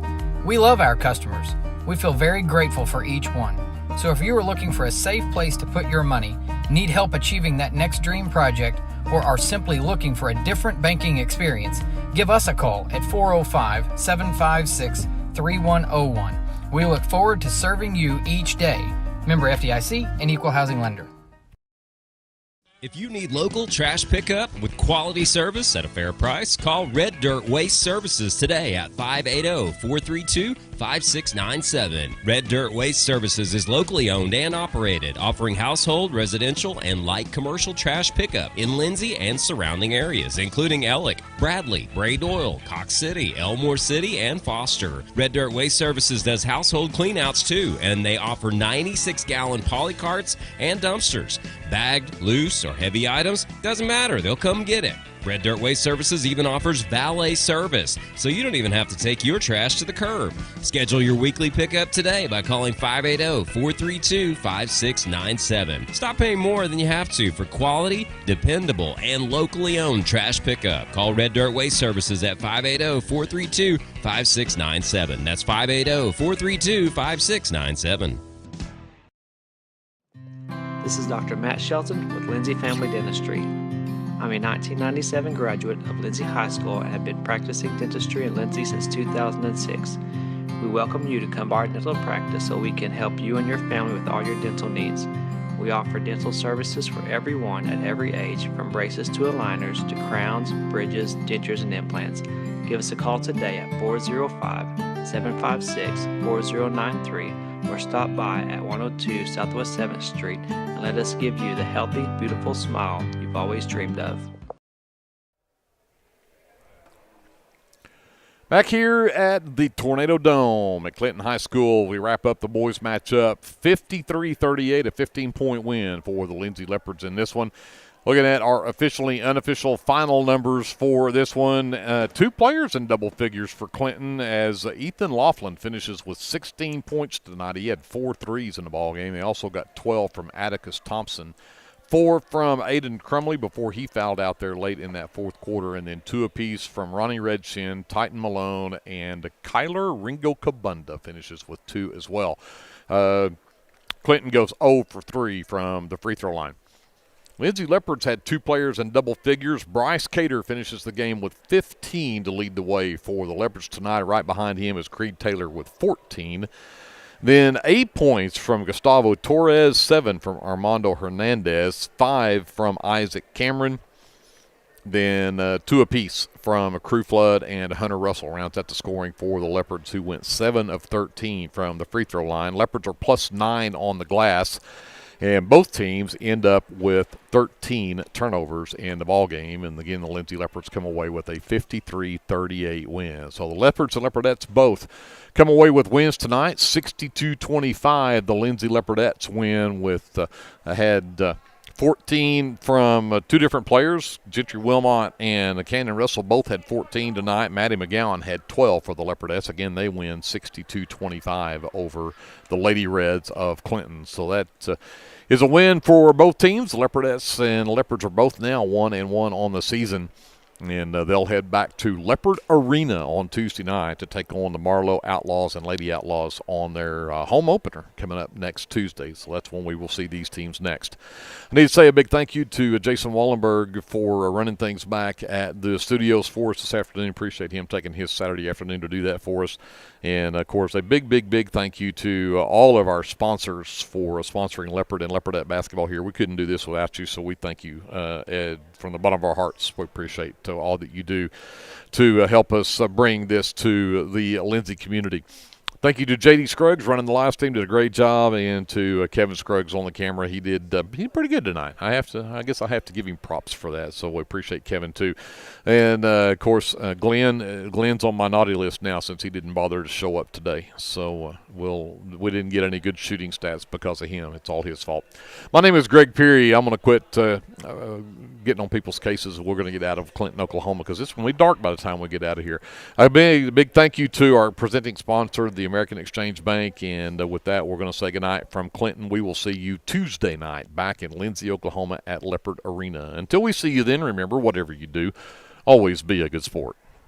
American Exchange Bank, right here in Lindsay, is a locally owned and operated community bank that believes in just that, you, a community of fellow Leopards.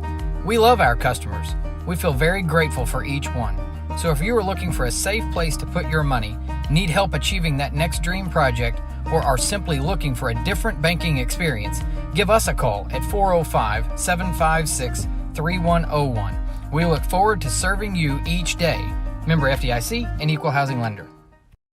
Are you tired of doing laundry? Give Sunshine Suds a call and let them do it for you. Sunshine Suds will wash and fold your clothes, and they also offer dry cleaning. Sunshine Suds also does quilting and alterations. Load up that laundry basket and head to Sunshine Suds, located at 107 Southwest 2nd Street in Lindsay, Oklahoma, or give them a call at 405-756-2850.